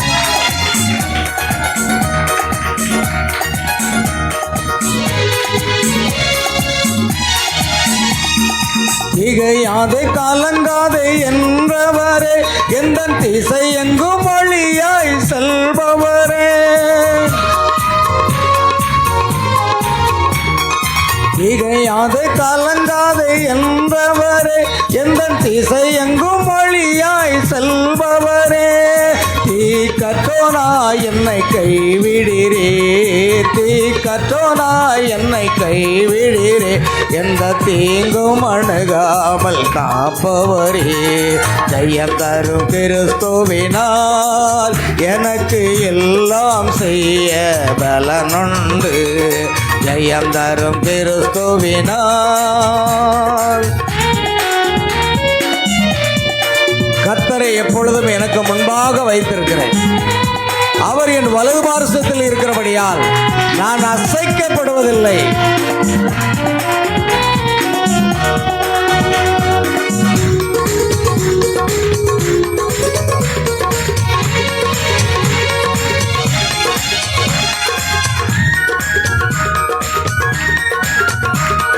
கர்த்தரை எந்த காலத்திலும் என் வாழ்வினில் முன்பாய் வைத்திருப்பேன். கர்த்தரை எந்த காலத்திலும் என் வாழ்வினில் முன்பாய் வைத்திருப்பேன். கரம் பிடித்து என்னை வழுவாமல், கரம் பிடித்து என்னை வழுவாமல் என்றும் நிலைத்திருப்பேன் நான் அசையாமல். ஜெயம் தரும் கிறிஸ்துவினால் எனக்கு எல்லாம் செய்ய பலனுண்டு. ஜெயம் தரும் கிறிஸ்துவினால் எனக்கு எல்லாம் செய்ய பலனுண்டு. உலகத்தை மரணத்தை ஜெயித்தவர் இயேசு நம்முடன் இருக்கின்றார். உலகத்தை மரணத்தை ஜெயித்தவர் இயேசு நம்முடன் இருக்கின்றார். ஜெயம் தரும் கிறிஸ்துவினால் எனக்கு எல்லாம் செய்ய பலனுண்டு. ஜெயம் தரும் கிறிஸ்துவினால். கரங்களை தட்டி கர்த்தரை மகிமைப்படுத்துமா. நன்றி ஆண்டவராக இயேசு ராஜா, அம்மை துதிக்கிறோம். எல்லாரும் உற்சாகமாக கரங்களை தட்டி கர்த்தரை மகிமைப்படுத்தும். ஆம் கர்த்தராக இயேசுவே துதிக்கிறோம் துதிக்கிறோம் துதிக்கிறோம் கர்த்தாவே. அந்த பெந்தெகோஸ்தே நாளிலே நாங்கள் பெற்றுக்கொண்ட அந்த அனுபவத்தை பெற்றுக்கொள்ளவோ அந்த ஒரு ஜெப வாழ்க்கையை எங்களுக்கு தாருங்க. தேவசபத்தில் காத்திருக்கின்ற ஜெபத்தை ஆண்டவரே அந்த வாழ்க்கையை தாருங்க கர்த்தாவே. ஒரு பரிசுத்த வாழ்க்கையை தாருங்க ஆண்டவரே. பெந்தெகோஸ்தே அனுபவத்தை நாங்கள் பெற்றவர்களாக ஆண்டவரே எங்கள் மூலமாக இந்த அடையாளங்கள் தொடரும்படியாக தேவன் எங்களை அபிஷேகித்து பயன்படுத்த வேண்டுமா ஜெபிக்கிறோம். பரிசுத்த ஆவி எங்களிடத்தில் வரும் பொழுது நீங்கள் பலனடைந்து எருசலேமிலும் சமரியாவிலும் யூதேயாவிலும் உலகத்தின் முடிவு பரிந்த சாட்சிகளாக இருப்பீர்கள் என்று சொன்னீரே.